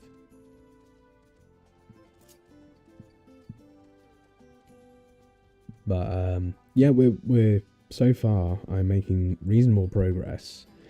I'm not even, so it's gonna take. If you give me a second, I'll just quickly do the slash playtime. Pop that in there again. So we're at level 30 now. Well, level 31. We're just about to unlock my job. Get the class up to job, and it is taken 6 hours. And for the main quest, we're not even halfway through. For the most part, I'm going to stay fairly casual, because the thing that interests me more is the lore aspects. And the streaming is a way to put myself and archive a lot of the information. So for example, if I am... Oh, I need to go back that way. I wasn't paying attention. So for example, if I'm doing my longer play and I start off in Gridania like I have now, there's going to be an archive of me going through every bit of dialogue, every single quest, and there'll be a dialogue, there'll be a voiceover for every bit of non-voice dialogue. That's just going to be there. So if I come to it and I go like, right, I'm going to do now a video on Ishgardian history, I then have all of this footage of, say, all of my stuff within Ishgard to then go, right, I can grab this, I can grab this. The actual gameplay of doing the hardcore raids isn't really going to provide me much for that. And really, once, if you're, and they can be done after the fact. So any extra bits of story for, you know, any given raid, you can essentially do after the fact. So, for example, the Savage versions of the Eden raids, you get extra stuff if you do the Savage versions. Now, that's a Shadowbringers raid. You know, that came out a good few years ago. By the time I really need to do that, just purely for the story content that it adds, I don't have to then go and spend weeks, if not months, and I should really be skipping, weeks, if not months, actually doing that content and solving that particular puzzle. And I was saying earlier is that all of the hardcore content is essentially just puzzles. And if I'm desperate to do anything like that, what I'll do instead is the ultimate fights. Now, the thing with the ultimate fights are they are non-canon. They are flights of fancy by a bard who is exaggerating your story and embellishing upon it. So you tell him what happened, and then he goes, oh, so I'm going to add this, this, and this, and blah, blah, blah, blah, blah, to make it more interesting to the listener of said story. Right then. Okay. I've got Dragoon unlocked. Yeah. Nice, nice, nice, nice, nice. Dragoon unlocked. It's taking a while. And I can't skip this cutscene. That's because it's only that. I have a new ability. Hooray! Hooray! So, oh, I'm level 32 as well. Nice. And let me just do this. Add the job stone. So if I transfer all of my skills. Yeah. So recommended gear set list. I'm just going to add that there, even though I'm not going to actually ever use it. So I'm just going to take a small moment, just go through all of these, and I'm going to add all of the bits and pieces. So first off, this can go away because I can add you later. And jump. Now jump can go up there. Elusive jump. Doom spike. AoE move. Probably not going to use that much because I'm probably not going to do much content with other people. So do that. Add you there. Battle Listening can go there. Fang and Claw, combo action full thrust, so that can go there. Wheeling thrust goes there.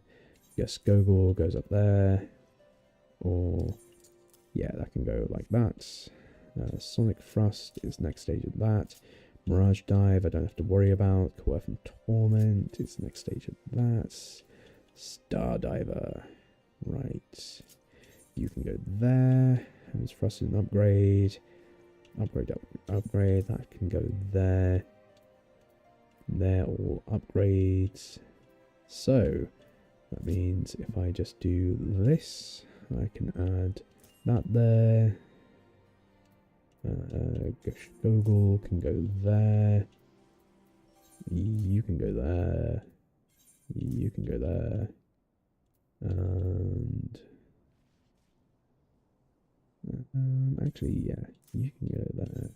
You can go there instead. Where's Battle Litany? Battle Litany can go there. And just quickly adding bits and pieces. Anyway, AoE abilities. Oh yes, Wing Glide can in fact go there. Jump can go like that. I'm just using my brain here.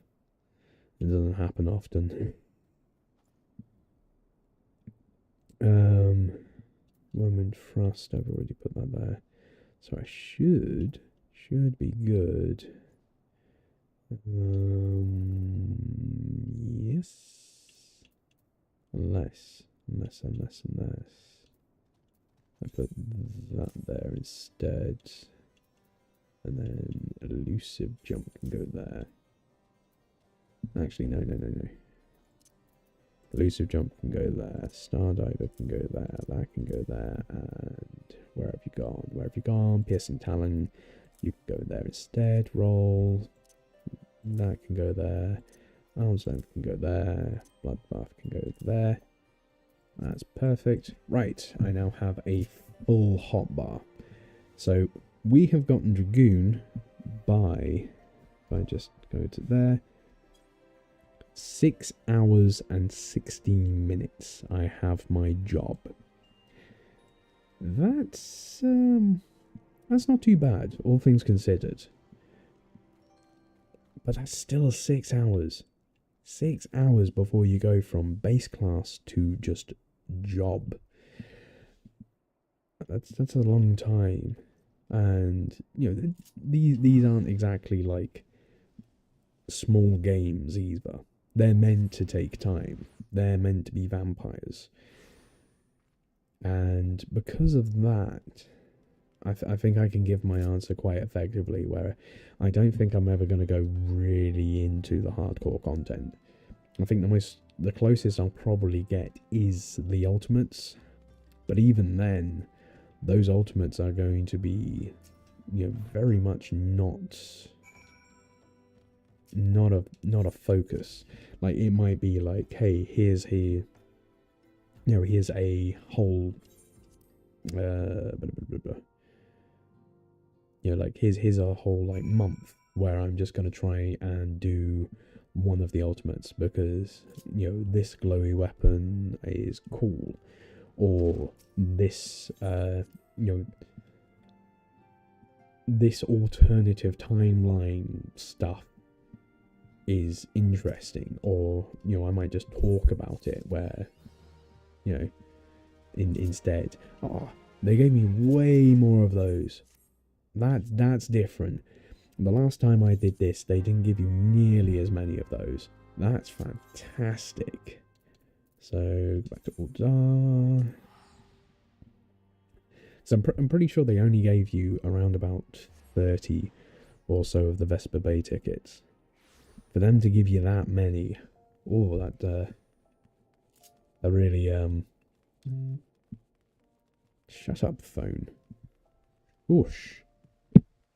In fact, I'll put that on. And skip through over to here. What's going on here? Yeah. Masked Man. Aha! Which means that we are here, and we are going to be going over to Little Alamigo. I've just remembered where we are in the story. So, A Realm Reborn is taking its time, and I am going to be keeping a note of in fact, I'll quickly go and take another screenshot of just that and save. Playtime job unlocked.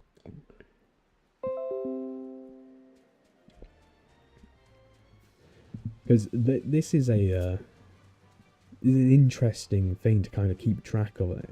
Like, I'm not gonna do the, this isn't a proper speed run, because if this was a proper speed run, I would then most likely have ways around stuff, like never bothering. Say for example, like if I was gonna do like an actual speed run, I probably wouldn't have done any of my job quests.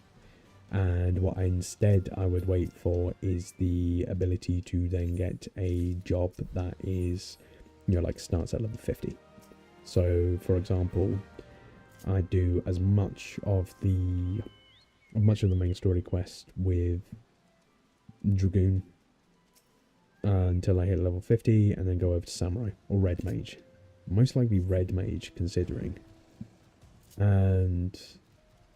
Or I'd start off as a healer. Probably Arcanist, get up to Scholar. There's a lot of different ways to kind of game the system. So this isn't like a true speed run in that regard. This is more like, right, how quickly can I do this and not really without paying attention. It's kind of getting myself into the mindset of someone who is, I've heard good things about this game, but I'm not a story person, or I've come from a different MMO, and I'm not really going to be paying too much attention to this. And I've seen a couple of I have seen a couple of streamers, like those who have made their name with other MMOs and stuff like that, move on to this and kind of get blindsided by just how much stuff you have to do. So, and you can tell they're not used to it, because they start becoming disinterested. They start kind of thinking, oh, when's the good bit, where, how long do I have to go before I get to like this cool raid, or this, that, and the other. What do you mean I've got another 20 hours before I get to the new expansion, or another 200 quests, or this, that, and the other. And being able to stick through something like that is, is quite an ask. And especially, if you take this as, this is a long-running shonen anime, essentially. This is like asking someone, hey, you should really check out this this little obscure show called One Piece. It gets real good, but it gets real good about 200 hours in. And I've been seeing that joke around recently, especially with 14. It's like, hey, you should play this game. It gets really good about 150 hours in. Now, using the powers of extrapolation and using the powers of deduction, I'm kind of the opinion that so far because I've been playing for like 6 hours, probably closer to 6.5 now, that the cutscenes and the dialogue is about the same amount of time. So where I am at the moment is actually 12 hours in, and for a game, that's an entire game. In some respects, you could probably get through the main story, like the campaign mode of first-person shooter, in the same amount of time, and it is asking for a lot. And I've said that a couple of times now, but I'm just kind of really understanding, because I'm looking from this, not so much from the perspective of just a player anymore. I'm looking through this from the perspective of more developer. And, like, am I comfortable with asking would I be comfortable asking, is more the question, would I be comfortable asking the player to invest this amount of time into something that they may not gel with at all? Because it's, you know, this is something that a lot of people bounce off of, and it's you know, you get the whole thing of like, well, A Realm Reborn's slow, A Realm Reborn's bad. It's not that bad, and I will always, you know, that is a hill that I am very much ready to die on, is that A Realm Reborn isn't actually that bad. It does, you know, quite a lot, and I quite like it for the stuff that it does. What's bad about A Realm Reborn is, in fact, the voice acting. If I played this on Japanese and I was pretty much just reading the entire thing, just reading the subs, I think my opinion would raise even more. Now, when you get to later expansions, like Heaven's Ward, pretty damn good. You do find, and this is where I say this is a shonen, a long-running shonen anime, because, for example, let's say you're in the chat and you've just gone, Stormblood is bad. Yeah, but there are some people who are gonna go like, you know, Skypiea is bad, or yeah. No, that's definitely an issue, and I think that's just an issue with every RPG, is the beginning bits are just the beginning bits, and you can really burn yourself out if you have to stop and start the first little bit of a game so many times, which is something that happens, like Dark Souls and other bits and pieces, but like Stormblood is bad, but it's for different reasons, and I think it's also the reason why Stormblood is bad is kind of the reason why Dawn Trail is bad. And yeah, if you're coming, like, let's say if you're a new player now and you're getting into 14 because you've watched a streamer or a video talking about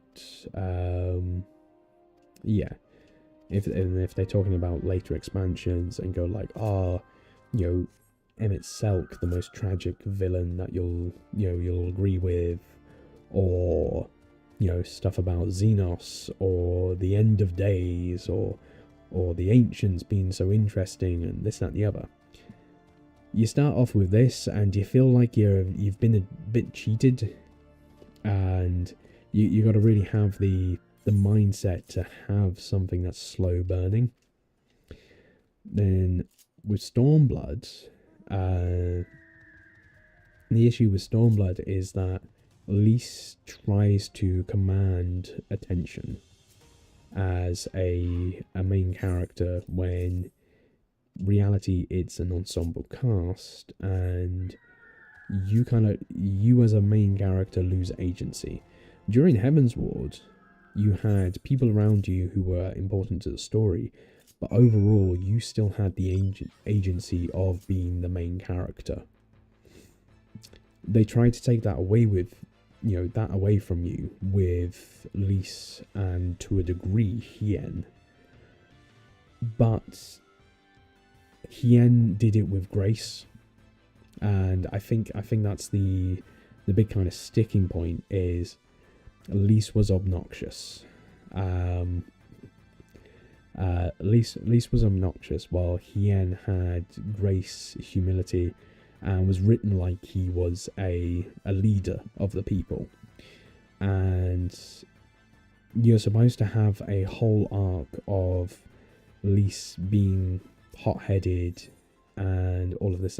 Oh, did I already? Yes, I did. Fantastic. And you're supposed to have this whole arc of Lys kind of getting herself to the point where she stops being so childish, she stops being so, so obnoxious and trying to brute force her way through everything, and that she's, supposed to become more mature. And when the actual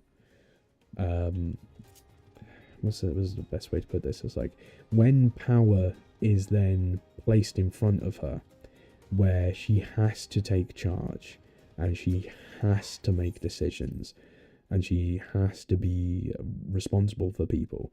It's supposed to be a kind of shock to her system, where she comes out the other side of it going like, no, I can't just rush in and do this. I can't just expect everything to be okay. I can't just do, act the same as I was before and expect it to work out, because it's not going to work out. And but that never happens. She gets close, and you have a little bit of here, but what you actually find is the character who has that kind of shock to the system and that kind of humility kind of placed onto her is Fordola. Hien had it already, and then it's just so bizarre. The fact that I can teleport straight to Quarry Mill, fantastic. The fact that Lise goes through her whole arc and through the entirety of the base game of Stormblood, right the way through to the patch cycle and to the introduction of the Shadowbringer story, and she essentially learns nothing. And she gets away with everything. And then she's quite unceremoniously pushed to the side as, hey, she's just the Alamigo person.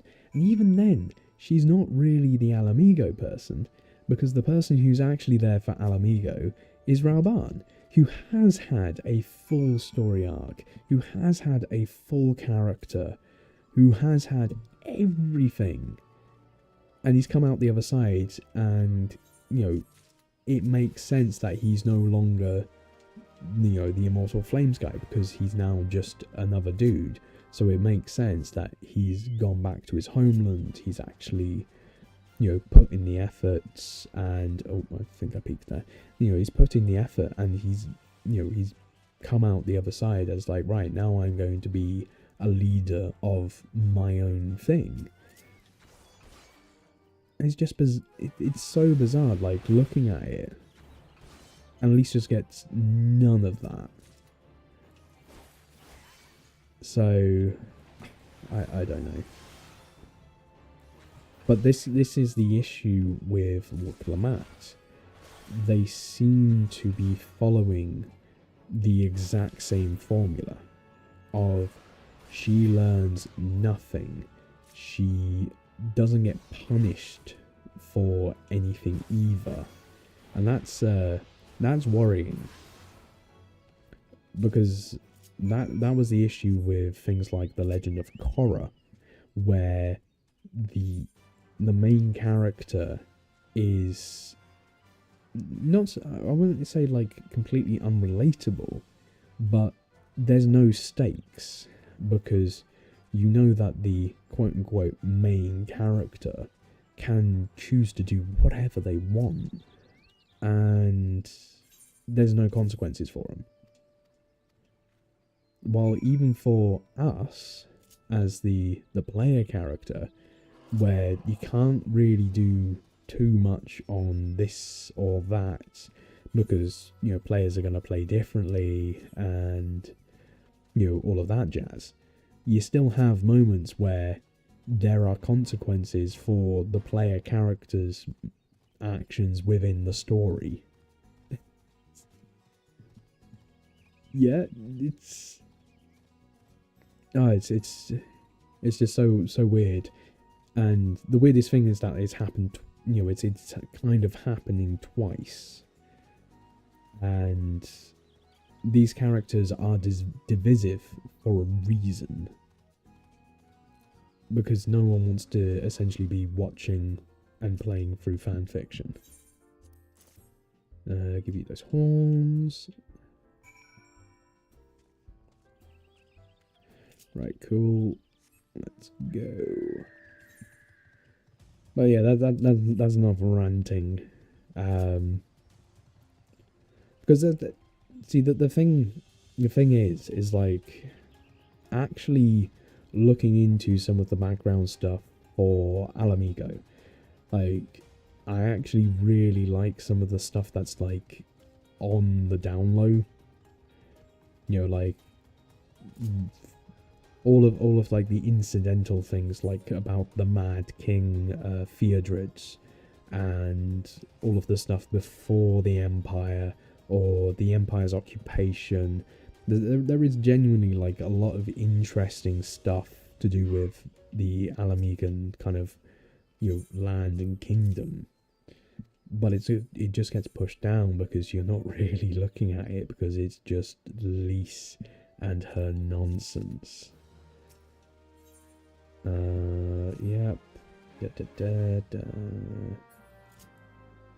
Oh, shouldn't really have done that because you're just over there. Skip. Methrid. Oh, shouldn't have done that because Methrid's right there. Like, literally, these characters are, you know, a brisk walk.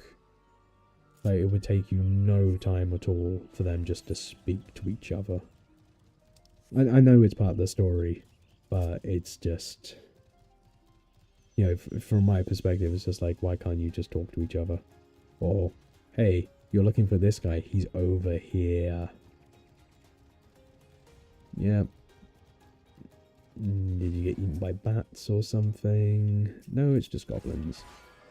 It's just goblins.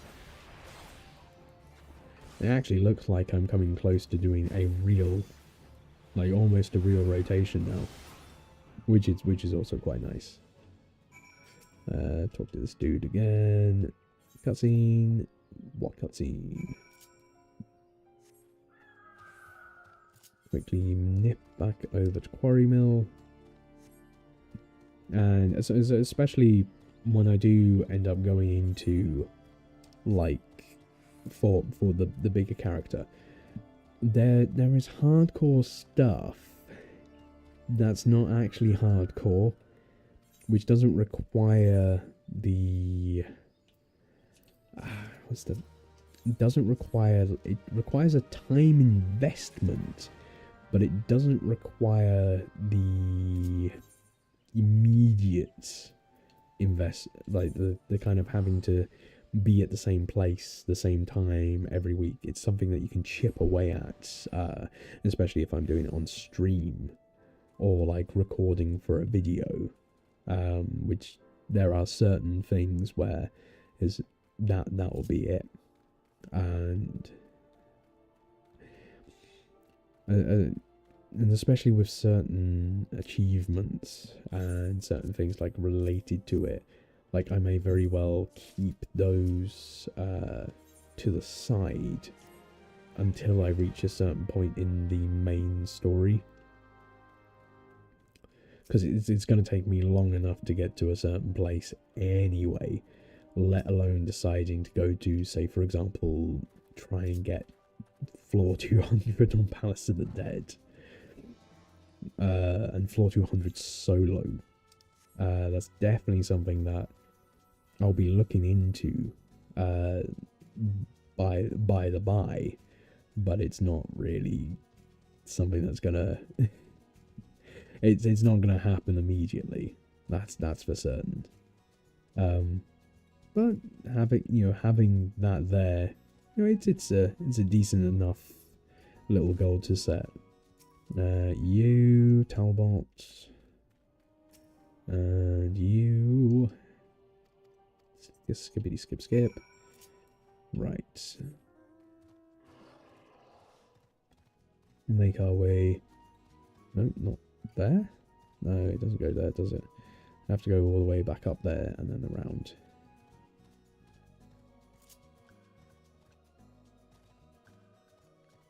And there is, I will say, like, regardless of how much there's certain MMO elements of this early game, which just doing the questing is annoying to a degree, this is still really comfy. Like, I'm finding doing this, like, this is immensely, well, I say immensely, like, it's fun to a nice degree, where, and I think this is just me with RPGs in general, like, I don't mind grinding. In fact, I quite like grinding, but I quite like grinding to, it's while I'm doing something else, and if I was, if I was not streaming, I'd most likely have a couple of YouTube videos on, or I'd have some music on, and I'd just be doing other things at the same time, and I'd just be running through the motions. And it's one of the good things of why you can just do all your characters on one in 14. It's very handy, because I can just be like, oh, I finished leveling this, I'm going to level this, and so on and so forth. It keeps me occupied and keeps me comfy. But I'm almost got all of my stuff on my main character up to max level. And, the issue with that is, if everything's up to max level, then I don't really have anything to do. Hence why I've made another new character, which is this one. And I'm doing all of this because I still want to play 14. I don't want to do the end game grind per se. Like, I don't want to focus on getting the tomestones for the gear. I don't want to focus on, making myself ready for XIV raid or this and the other. Like, I just like getting overall, since I've begun, there's 1, 2, 3, 4, must be around about 10. A bunch of them never went anywhere because they were for particular things, like back before you could go and so back before you could go and visit people in other data centers, I used to have a couple of characters that were purely there to go see friends. There are a couple of characters for playing with different people on different sides. Just making sure that I could go and do content with people. They kind of removed the need for that with like the data center travel and just making it easier to put your character in other places. And then there was like various characters for previous streaming attempts, and yeah, just a whole bunch of stuff that now went nowhere. But a lot of them have been deleted over time. I've only really kept a couple of them because I have next to no interest in keeping them around. Right, you chat. Yep. They're doing something silly. But yeah, so this is the game which is kind of it's antithetical to make an alt, but at the same time it's like, yeah, but if you get attached to a character, you don't want to use a Fantasia to change them, or you want to try out something a little bit different without having to go through like leveling up everything or doing this, that, and the other. But there's a good reason for it. Like, if I really wanted to get back into, like, hardcore stuff, I would probably make, like I have done with this, I'd make a character on a raiding server. And I'd then speedrun, like I'm doing here. I would essentially just go through as quickly as possible and be like, right, I don't care about any of this. I've done this before. And it's precisely what I've done for this character, which is go like, right, the raiding server, as far as I'm aware, is this on, this data center. I will get the class that I want to use up to a certain point. And once I'm there, oh shoot, can I leap down over here maybe? I'm just gonna check. Can I? Yes, nice. Cool. So yeah, it's you do that for that, or if I wanted to go, hey, I play at weird times in the morning, let's go to an American server. Like, I'd make a new character for that if I was wanting to play with a different region, or if I wanted to go see what was happening on the Japanese side of things. That would definitely be something that I would do at some point, would be make a new character, learn basic Japanese for playing Final Fantasy, and maybe just use a lot of the auto-translate.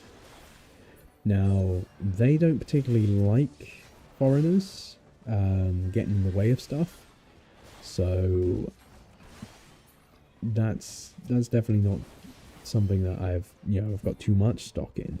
Like, I wouldn't go out my way to go and be like, hey, I'm gonna go purely play on a Japanese server now, without knowing Japanese well enough to communicate, especially in text. Oh, there's lots of these people. So, solo duty, it's not going too badly, but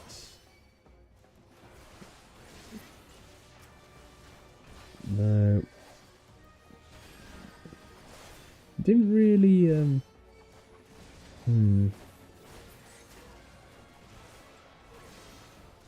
not much really going on here. Oops, let me just quickly do that. Don't want to waste all of my nice buff.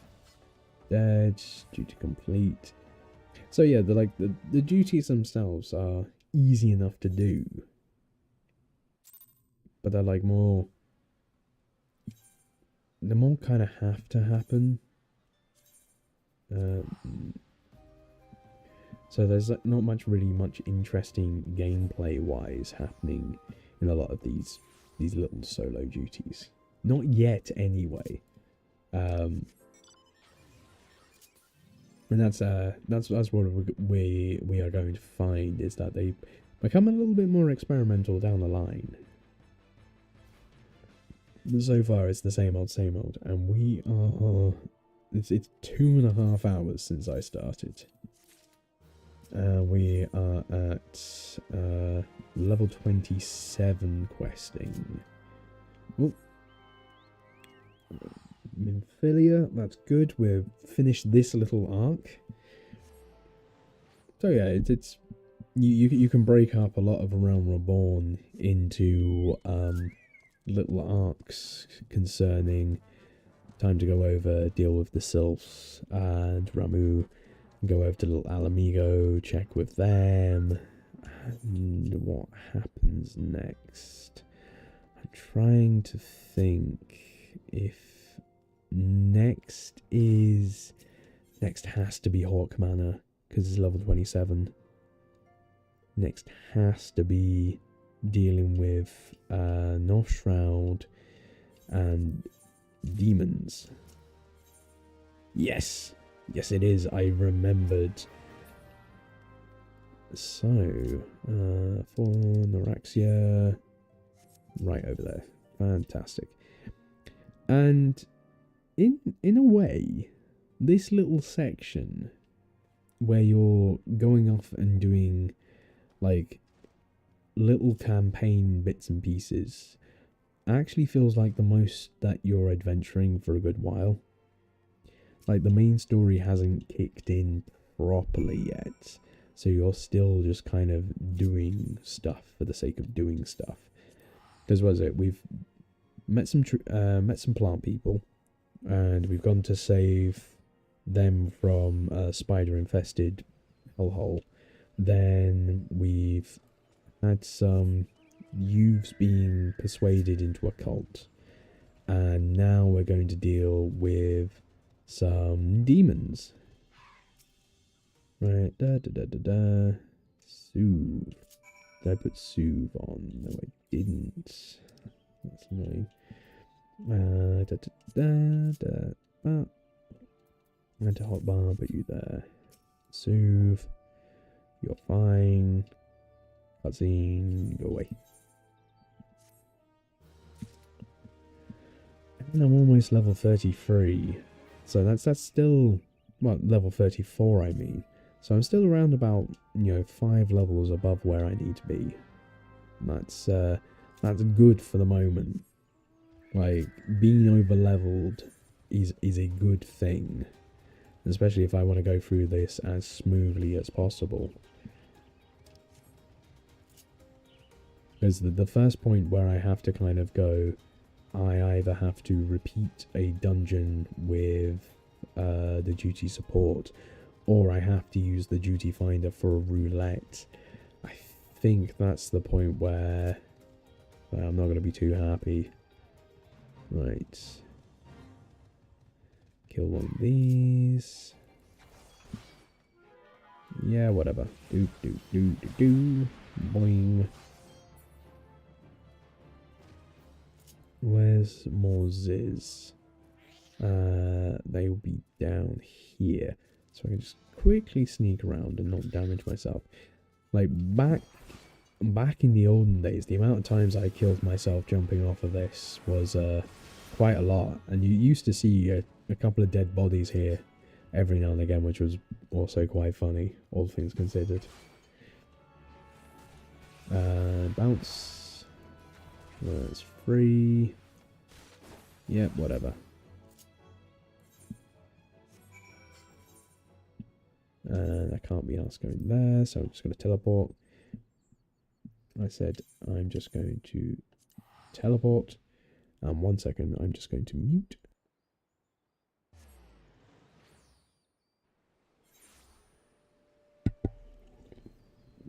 No one needed to hear me opening a can very, very loudly near a microphone. That was that would have been rather unnecessary.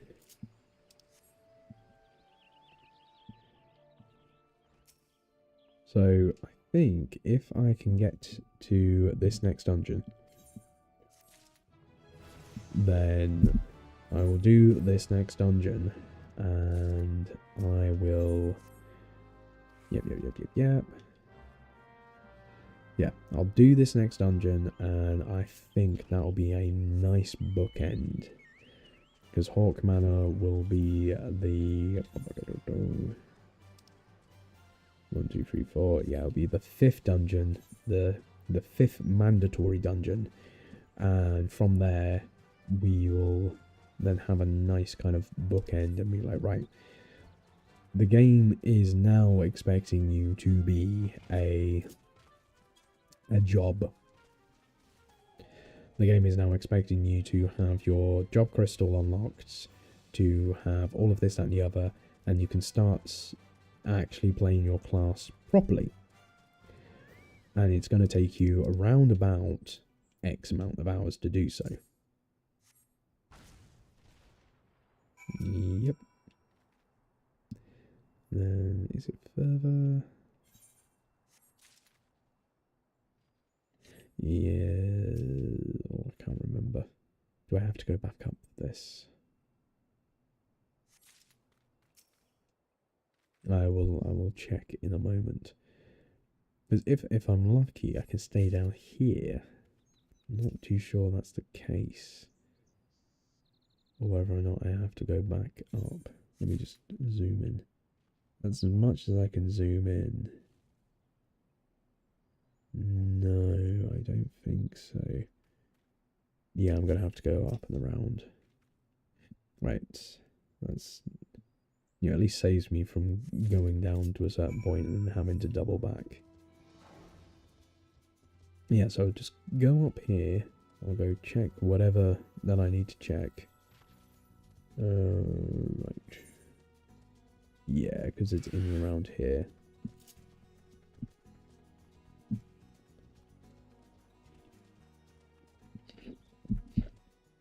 Oh dear. Right. Put myself there.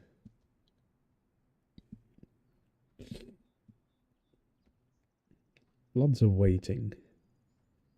Now I have I don't know why exactly you have to do so much waiting for, especially like main quest stuff. There's a part of me that believes that it's enough time for the majority of your abilities to come off of cooldown, so that when you are faced with a monster, you don't actually have to, you actually have all of your abilities in front of you.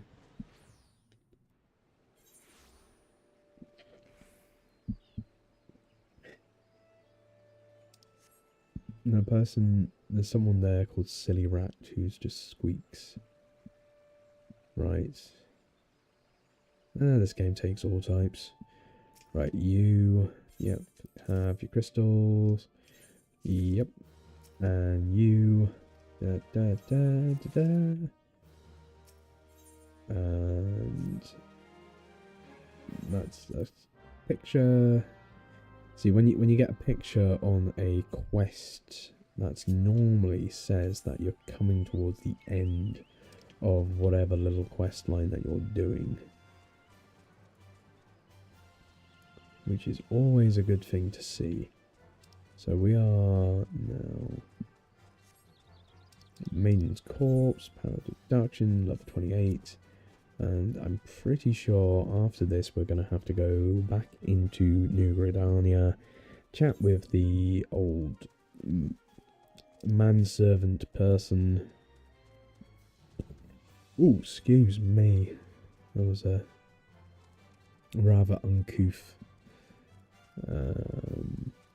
Is it behind this bit? I'm sure it is. Yes, it's over here. Nice. And the other reason for being overpowered, well, I said overpowered, over leveled, is the fact that none of this stuff poses any kind of threat.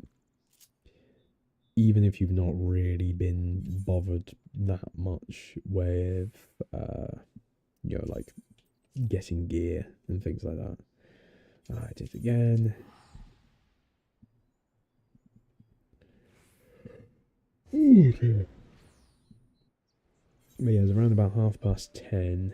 If I can get this done reasonably quickly, I should be able to do the dungeon and finish up by around about 11. Skip.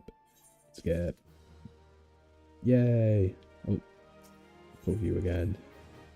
Down. Go to New Britannia.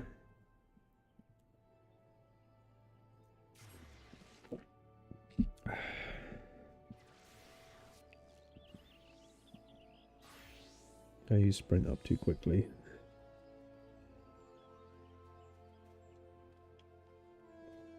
It's possibly the only reason why I might have gone for some kind of physical ranged is the ability to use Peloton.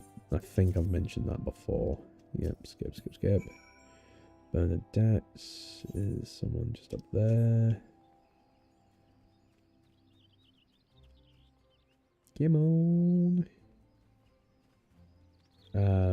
Yeah, Like, the only reason why I might have used that is purely for the fact of using Peloton, so I don't have to use I don't have to use sprint all of the time. So top there, right? Cool. That's by the Lancers Guild, which, bear in mind, I'm pretty sure I never actually have to go back to now that I'm done with it. So I'm a Dragoon now, and every time I have, I can go to, I have to go to my job quest, and I'll just do the Dragoon stuff, and I ignore anything to do with Gridania. I'm pretty sure that's the case.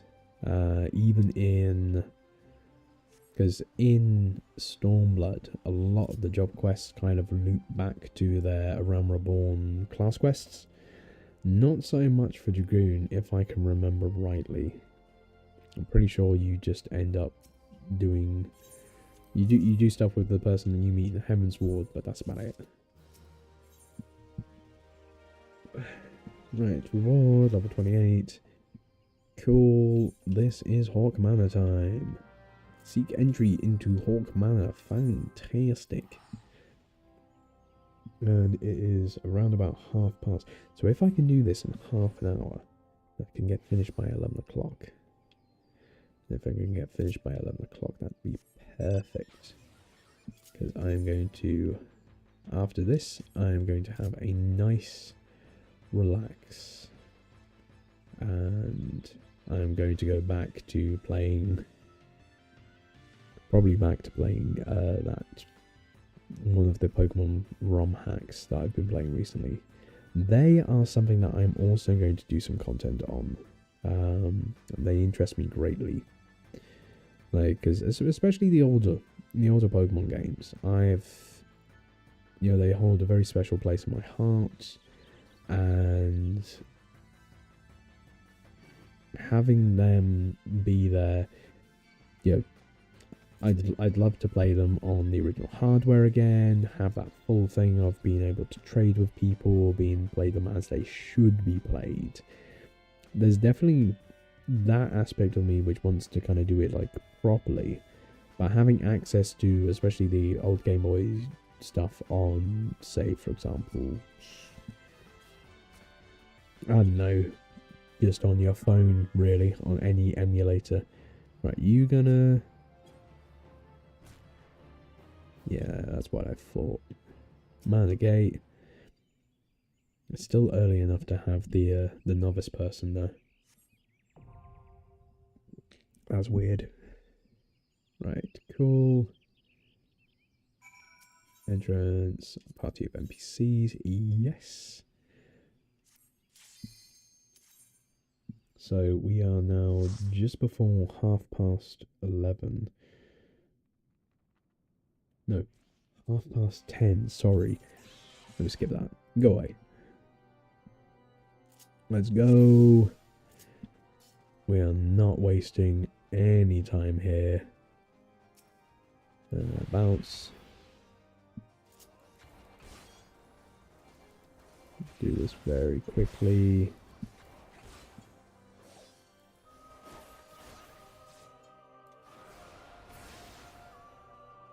And the next one.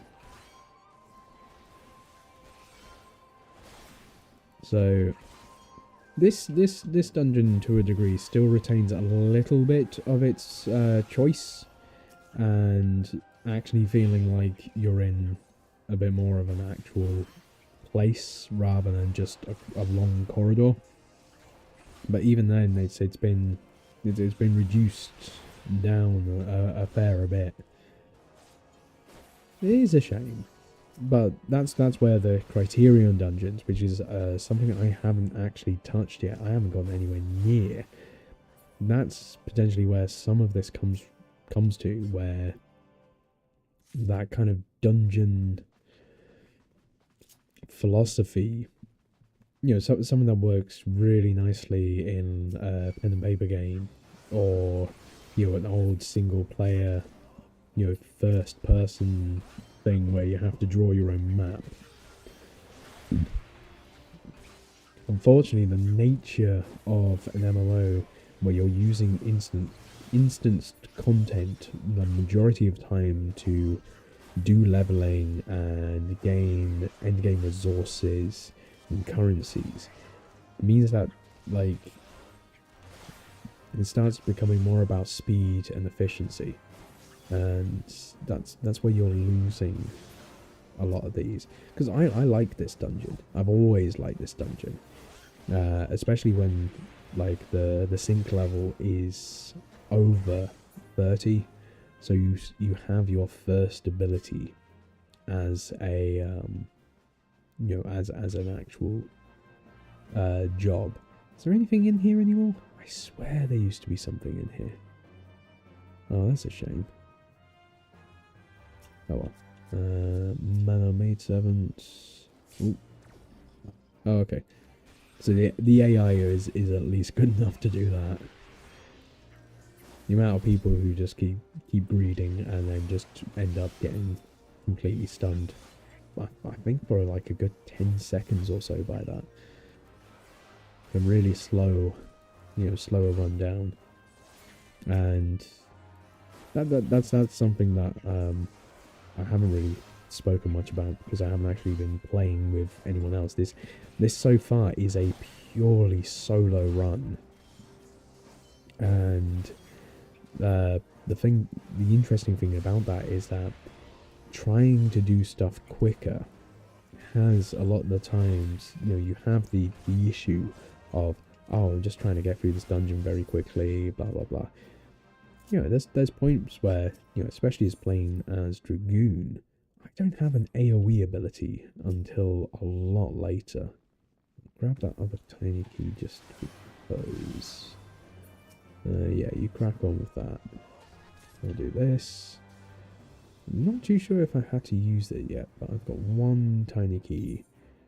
Do I need to use this for anything?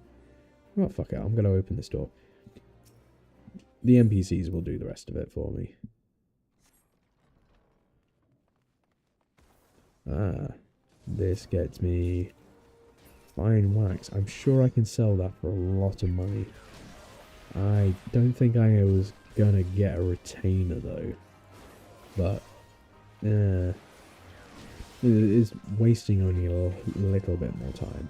Like all things said and done, this isn't gonna waste that much time. Right, get on with it. Get on with it. So, and I think it's like is one of those definite aspects of the game as well.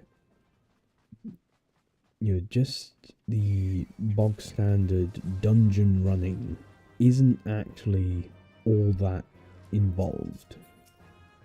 Like, and especially if you're playing by yourself. Like, I am literally just gonna leave these guys. But if I'm sneaky, I can pull these. I'm going to show you the extent of the NPCs, and let's do a big pull. Let's actually do a big pull, and see how much quicker a big pull is going to be.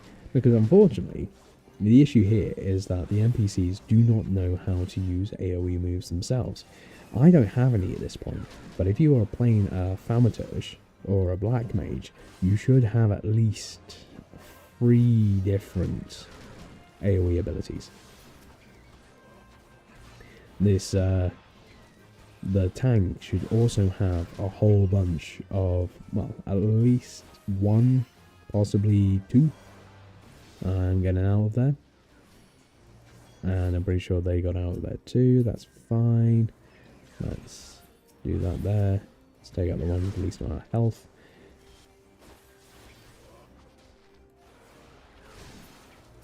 For some strange reason, I have decided on this dungeon pretty much alone that I'm going to explore more than usual. I don't know why. It's just the fancy has taken me.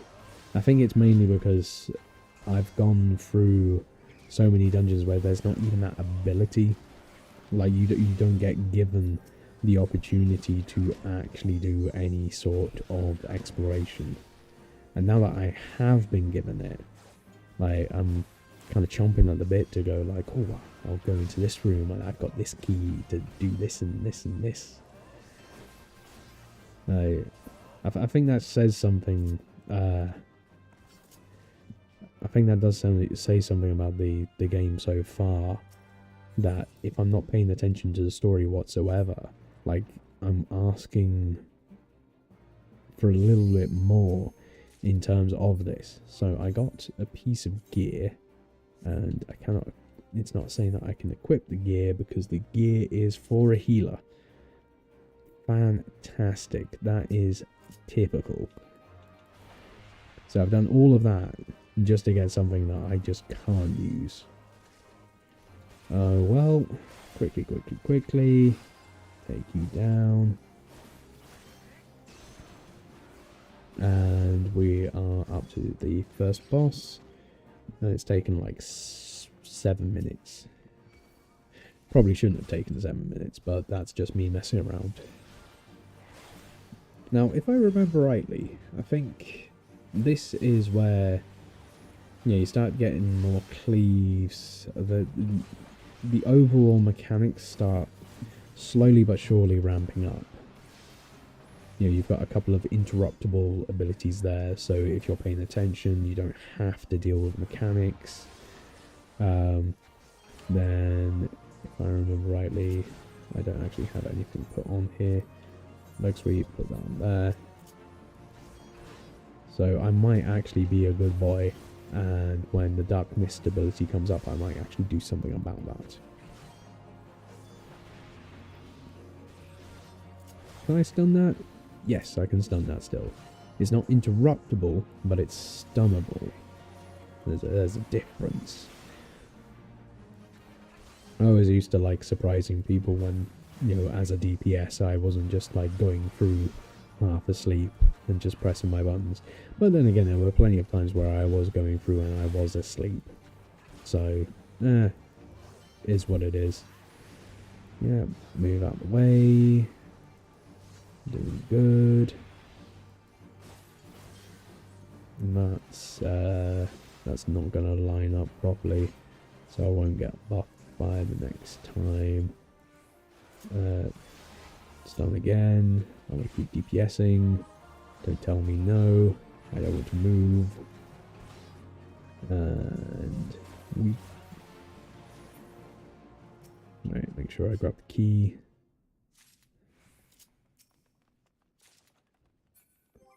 Half gloves? Is that anything for me? No, that's nothing. So far I've gotten a bunch of gear, not for my class. I'm pretty sure. Now, I could be wrong, but I'm pretty sure that when they first started implementing... Oh, goodness gracious. Come on. Yeah, I got the key. Yeah, I'm pretty sure when they first added in the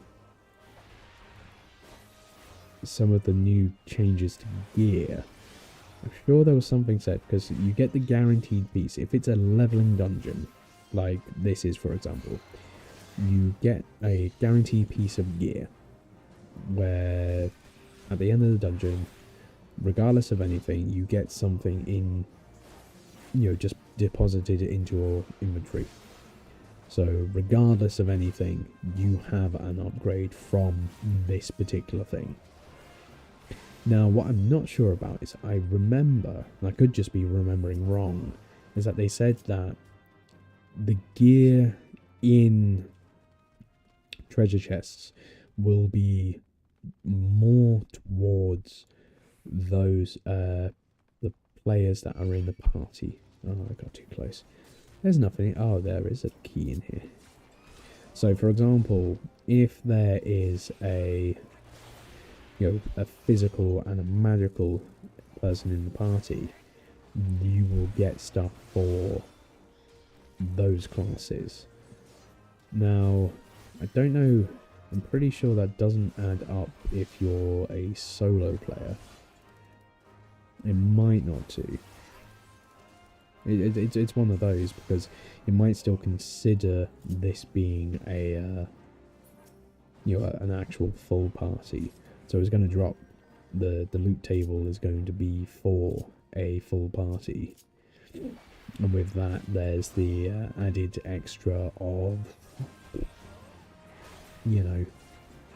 it just goes straight into my inventory every time I open a chest. I'm not too sure about that. I'll actually have to look that up. That'd be kind of interesting, because I am annoyed, especially for this, I'm getting gear that I'm not going to be able to use, or whether or not there's actually something to do with, wanting to put something different in there. And yep, I got a cool bandana. That is a cool bandana. That does look pretty good. Yeah, or whether or not there is something to do with, even if you're playing as a solo player on duty support, getting other pieces of gear for different classes, that might be something intentional to get people to level up something else, instead of just sticking to the same thing. It's like, hey, come back to this dungeon, you might get more gear for something else. I don't know. I don't know if there's anything intentional, or if there's any thought put into it, apart from you get your guaranteed piece at the end and that's about it. Because I've still noticed that in later dungeons there's stuff dropped for classes that aren't even in anywhere, shape or form in the party. Like scouting and aiming gear dropped when there's no one who can use it in the party. Or whether or not it's even, say for example, it could take into account the fact that people have those jobs leveled, or blah blah blah blah blah. I don't know. Shite. There's nothing in here, is there? There's actually nothing in this one. I got mixed up. I like the so this set from this dungeon was originally a crafted set. For the end of Realm Reborn. I think it was the Arachne set. And it was added, I'm pretty sure it was added for the rogues and the ninja quests. But the DPS set is essentially that. But I think different parts die and everything like that. And it's a lot easier to get hold of, and it's a really good leveling gear. Really good looking, I mean. So it might be worth something getting. So far, glamour is not exactly anywhere close to being on the table for this character. There is literally 0 point even thinking about glamouring this character. Might do it for my longer character. I'm not too sure. You get stunned. Don't even think about it. I cannot be bothered to move. It will waste way too much time. So we're coming up to the second boss now, and I reckon I can get the rest of this done in about 15 minutes. Yeah, glamour's not really something that I'm going to be too fussed about, especially on this one. Might get something cool when I reach quote-unquote endgame, or I might just look at everything that I've gotten so far and kind of make the best out of a bad situation. Especially once I get to a certain point and I've stopped getting mainly the white gear, as it were. I've got 3 keys. Screw it. Yeah, there's a coffer. Give me something I can use. There you go. Pop that on. See? Look at that. That looks cool. That actually does look pretty cool. So I will keep that. I'll definitely keep that. Yeah, I'm gonna poke you. That's the yellow key. So this is actually where I need to be. And I'll go grab that key while I'm here. Now the thing is, it's like, does it actually take, does it make things go quicker if I actually pay attention and I help? I'm not too sure. I'm really not too sure. But I'll get this done. Won't take me too long. I'm just gonna have a. So far, because there's no AoEs, I can do this bit one-handed. Because I don't need to move, and I don't really need to use my other ability that much. Possibly if I want to jump, I don't know. But I'm just gonna have a quick sip.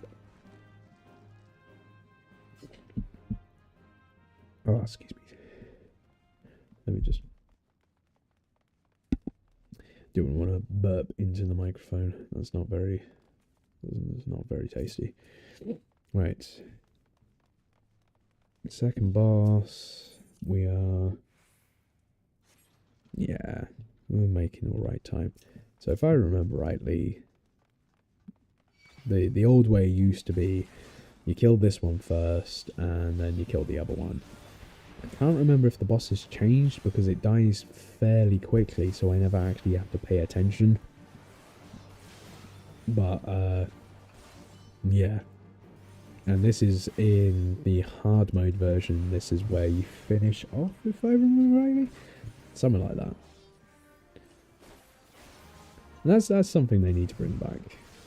Like, the dev team could probably get away, especially from me, they could probably get away and get some good graces back if they bring back hard mode dungeons where they revisit various places and kind of do a remix version of it. That would be quite nice. I'm not gonna lie, I would probably buy into that. Right, buff is coming back up.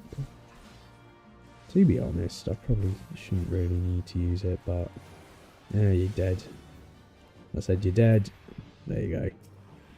Oh, that guy's almost dead. Oh, that's because I took down the other half of the boss completely by myself, because everyone else was focused on this guy. Huh. Sounds about right. You gone? Cool. Pick up that. Bloody parchment. Need to pick up that. Right. Dendrite ring. Ooh, I can actually equip that. And that gives me intelligence, which then means that it's a ring for a magical DPS. I can't really get much out of it apart from some crit. So yeah, again, it's just giving me stuff that I can't really use that much. Okay. Last thing. I really can't be asked going down that other end. Like that other hallway. There's not going to be much for me. And I already got the chest piece, which is kind of cool. So I'm going to keep the chest piece because it's kind of cool. And anything else I get is just like a bonus. I can't remember if the spear looks any good from here. I know there's a couple of weapons that look actually pretty decent. I can't remember if the spear is one of them. And it's a bit before certain jobs get unlocked. Skip this. Let's hit skip. Right, cool. Let's go. Start off with that because I was already mid-combo. Push, push, push, push, push. It's nice. It looks like I actually got something approaching a combo now. Like an actual combo. Feels good. Ignore this. Look away. See, and now this boss. I know this boss can be. It's a little bit This has changed completely to how it used to be. But I do remember this boss in many different, like whether it's this form or the original form, does actually cause a fair bit of panic in newer players because there's a reasonable amount going on. You can't just focus down, the main enemy. Like you actually have to do some form of mechanics. What are you doing? Ah, yes. One, then you go like that. Warp. You go like that. Bum, bum, bum, bum.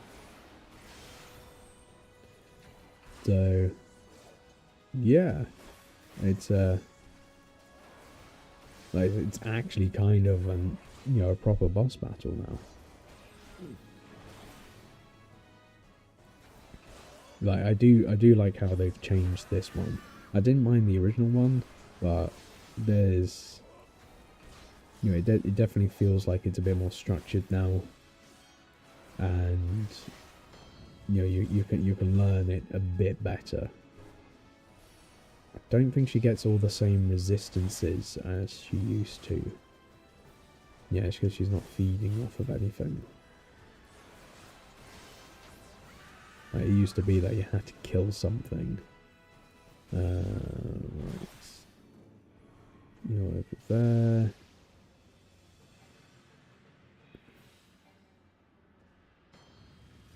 Yep, dodged that. All good. 12%. Okay then. I am just about done with you. And that's it. Skip, skip, skip. I'm level 30. I am level 35. Bloody hell. Axe. Don't need the axe. Leave. Okay. Oh. We'll skip. Go away. Go away, Asian. And then you are perfect. I will head back to New Gridania. Right, that person's done that twice now. I'm going to tell them to shove it. Right.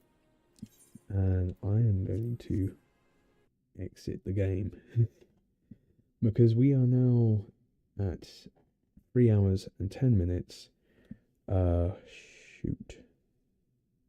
I'll check the playtime when I start back up again. But that's yeah, we've been going for a little while. I'm still in base Realm Reborn. Like, I'm nowhere near.